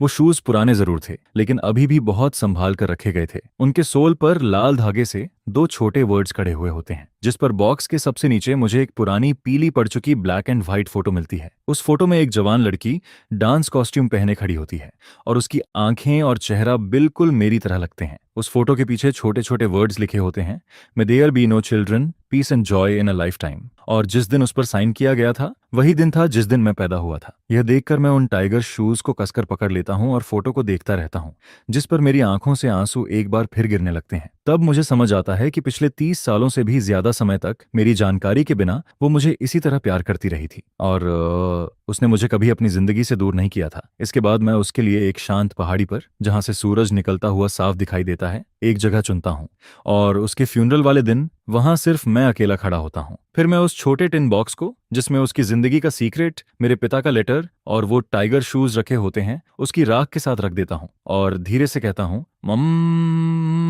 मॉम डैड, मुझे नहीं पता कि तुम दोनों किसी दूसरी दुनिया में मिलोगे या नहीं। जिस पर मैं आगे कहता हूं, लेकिन अगर तुम मिले तो मैं बस यही चाहता हूं कि तुम अपना सारा गिल्ट और डर छोड़ दो और एक नई शुरुआत करो। जहां तक जो शियू की बात है और उन तीनों सिस्टर्स की बात है, अब वो मेरे लिए इंपॉर्टेंट नहीं रह गए थे, क्योंकि जिस पल मेरी रियल माँ की आंखें उस राख के बर्तन पर बंद हुई थीं, उसी पल मेरी जिंदगी के पहले हिस्से की सारी शिकायतें और दर्द खत्म हो गए थे। फिर मैं उस लकड़ी की कब्र के सामने बहुत देर तक खड़ा रहता हूँ, यहाँ तक कि डूबता हुआ सूरज मेरी परछाई को बहुत लंबा कर देता है और मैं उसी जगह चुपचाप खड़ा रहता हूँ। इसके बाद मैं मुड़ता हूँ और पहाड़ से नीचे उतरने लगता हूँ, लेकिन मैं एक बार भी पीछे मुड़कर नहीं देखता, क्योंकि मैं जानता हूँ कि मेरा फ्यूचर उस पुराने पास्ट में नहीं है। वो नीचे, पहाड़ के नीचे है, उस जगह पर जहाँ स्क्वायर क्लिफ है, जहाँ खुशी है, और वही मेरी रियल होम है। और आखिरकार मैं घर वापस आ जाता हूँ। जैसे ही मैं डोर खोलता हूँ, खाने की खुशबू पूरे घर में फैल जाती है, जिस पर लेले लिविंग रूम से एक छोटी चिड़िया की तरह भागती हुई आती है और सीधे मेरी बाहों में कूद जाती है। आह फेन, तुम वापस आ गए। लेले को तुम्हारी बहुत याद आती है। जिस पर मैं उसे कसकर गले लगाता हूँ और कहता हूँ, डैड को भी तुम्हारी बहुत याद आती है। फिर मैं उसके छोटे से नरम शरीर को अपनी बाहों में पकड़ता हूँ, उसके बालों से आती हल्की मिल्क जैसी खुशबू को फील करता हूँ, और मेरा वो दिल जो इतने दिनों से टूटा हुआ था, आखिरकार इस पल चैन से भर जाता है। इसके बाद फांगिया किचन से बाहर आती है, लेकिन वो मुझसे कुछ नहीं पूछती। वो बस मुझे देखती है और हल्का सा मुस्कुराती है, जिस पर वो कहती है, बस तुम वापस आ गए, यही काफी है, जाओ हाथ धो लो, खाना तैयार है। फिर मैं उस डिनर को बहुत सुकून के साथ खाता हूँ, जैसे मैं इन दिनों की सारी कमी, सारी खुशी और सारी यादों को उसी खाने के साथ पूरा कर रहा हूँ। और फिर रात में जब लेले सो जाती है, तब मैं और फांगनिया बालकनी में बैठते हैं। बाहर हजारों घरों की लाइट्स चमक रही होती हैं, जिस पर मैं उसे इस बार वापस जाकर जो कुछ भी हुआ वो सब बताने लगता हूँ। मैं उसे सब कुछ बताता हूँ, शुरुआत से लेकर टाइगर शूज मिलने तक और आखिरी गुड बाय तक। मैं बहुत शांति से बोलता हूँ, मेरी आवाज में ज्यादा इमोशन नहीं होता, जैसे मैं अपनी नहीं किसी और की स्टोरी सुना रहा हूँ। फांगनिया चुपचाप मेरी बातें सुनती रहती है, और जब मैं सब कुछ बता देता हूँ तब वो अपना हाथ बढ़ाकर मेरा हाथ पकड़ लेती है, जिस पर वो धीरे से कहती है, सब खत्म हो गया, अब सब ठीक है। यह सुनकर हम दोनों हल्का सा मुस्कुराते हैं, और उसी पल मुझे लगता है कि अब सच में कुछ भी इतना बड़ा या इतना दर्दनाक नहीं रह गया है। उस दिन के बाद मैं कभी भी उन पुरानी बातों को खुद से नहीं छेड़ता। जो शिव का केस आगे क्या हुआ मैंने कभी नहीं पूछा। उन तीनों सिस्टर्स का क्या हुआ, वो कहाँ गईं, कैसी हैं, मुझे अब फर्क नहीं पड़ता था। जिस पर झो फैमिली की वो सारी दर्द भरी यादें, जिन्हें मैं कभी भूल नहीं पाया था, मैं अपनी यादों के सबसे गहरे हिस्से में हमेशा के लिए बंद कर देता हूँ। फिर मैं स्टडी रूम की शेल्फ पर लिंगुई की एक कलर फोटो और हमारी फैमिली की फोटो साथ में रख देता हूँ। मैं लेले को उन सब के बारे में ज्यादा कॉम्प्लिकेटेड बातें नहीं बताता। मैं बस उसे फोटो दिखाकर कहता हूँ, लेले देखो, ये तुम्हारी ग्रैंडमा है, वो बहुत ब्यूटीफुल डांसर थीं और अब वो आसमान के स्टार्स के साथ रहती हैं और हर रात तुम्हें देखती रहती हैं। यह सुनकर लेले उस फोटो को देखकर मीठी सी आवाज में कहती है, हेलो ग्रैंडमा। जिस पर मैं अपनी बेटी का मासूम चेहरा देखकर मुस्कुराने लगता हूँ, क्योंकि कभी कभी खून का रिश्ता और फैमिली का प्यार इतना सिंपल होता है कि उसका किसी शिकायत, किसी पुराने दर्द या किसी पास्ट से कोई लेना देना नहीं होता। और फिर एक साल बाद मेरा नया प्रोजेक्ट बहुत बड़ा सक्सेस बन जाता है, जिस पर कंपनी को बहुत बड़ा प्रॉफिट होता है और मैं कंपनी के सबसे यंग पार्टनर्स में से एक बन जाता हूँ, और सब कुछ धीरे धीरे पहले से बेहतर होता जाता है। फिर उसने फैमिली और सेल्फ हीलिंग के ऊपर एक बुक पब्लिश की, जिस पर वो बुक काफी अच्छी चली और उसने बहुत से ऐसे लोगों की मदद की जिनके एक्सपीरियंस मेरे जैसे थे। फिर हमने उस बुक की सेल से आए पैसों से एक छोटा फंड बनाया, जिसे खास तौर पर उन बच्चों की मदद के लिए बनाया गया जो फैमिली में बदलाव आने की वजह से अपनी पढ़ाई पूरी नहीं कर पाते, जिस पर हम यही उम्मीद करते हैं कि अपनी वेबो की पावर से इस दुनिया में मेरे जैसे बदकिस्मत बच्चों की संख्या थोड़ी कम कर सकें। फिर एक वीकेंड की दोपहर में जब धूप बिल्कुल सही थी और हवा भी बहुत अच्छी चल रही थी, तब मैं और फेंक गया। लेले को लेकर अपने नए घर के यार्ड में एक छोटा चेरी ब्लॉसम ट्री लगाने जाते हैं, जिस पर हम तीनों मिलकर एक गड्ढा खोदते हैं, फिर साथ में मिट्टी डालते हैं और साथ में उसे पानी देते हैं। लेले के पूरे चेहरे पर मिट्टी लगी होती है और वो एक छोटे फ्लावर कैट की तरह हंस रही होती है, जिस पर फेंक गया मुझे और लेले को देखती है और बहुत प्यार से मुस्कुराती है। फिर मैं लेले को अपने सिर के ऊपर उठा लेता हूँ और कहता हूँ, देखो, ये हमारे फैमिली का नया मेंबर है और अब ये आगे तुम्हारे साथ साथ बड़ा होगा। यह सुनकर लेले खुशी से चिल्लाने लगती है और धूप पेड़ के पत्तों के बीच से होकर हम पर पड़ती रहती है। सब कुछ बहुत गर्म, बहुत सुकून भरा और बहुत अच्छा लग रहा होता है, जिस पर मैं अपनी वाइफ के चेहरे की उस नरम मुस्कान को देखता हूँ, फिर अपनी बेटी की चमकती हुई स्माइल को देखता हूँ और फिर उस घर को देखता हूँ जिसे हमने अपने हाथों से बनाया है। एक ऐसा होम जो प्यार और उम्मीद से भरा हुआ है, जिस पर मेरे दिल में एक अजीब सी शांति उतरती जाती है। मेरी जिंदगी के पहले हिस्से का सारा तूफान, सारी उलझनें और सारी विशेष अब मुझे किसी दूर के ड्रीम की तरह लगती हैं, जैसे वो सब बहुत पहले हुआ था और अब मैं उस ड्रीम से जाग चुका हूँ। मैंने अपनी जड़ें ढूंढ ली हैं और अपने पास्ट को हमेशा के लिए दफना दिया है। मैंने आखिरकार अपनी जिंदगी पाली है। अब मैं वो बेचारा एटीएम नहीं हूँ जो अपनी पुरानी फैमिली से बंधा हुआ था, और ना ही वो अकेला बच्चा जो झूठ और गिल्ट के बीच जी रहा था। मैं झो रान हूँ, फेंगिया का हस्बैंड, लेले का फादर और एक नया, पूरा और आजाद इंसान, जिस पर धूप बिल्कुल सही होती है। और आखिरकार मैं अपने घर वापस आ जाता हूँ।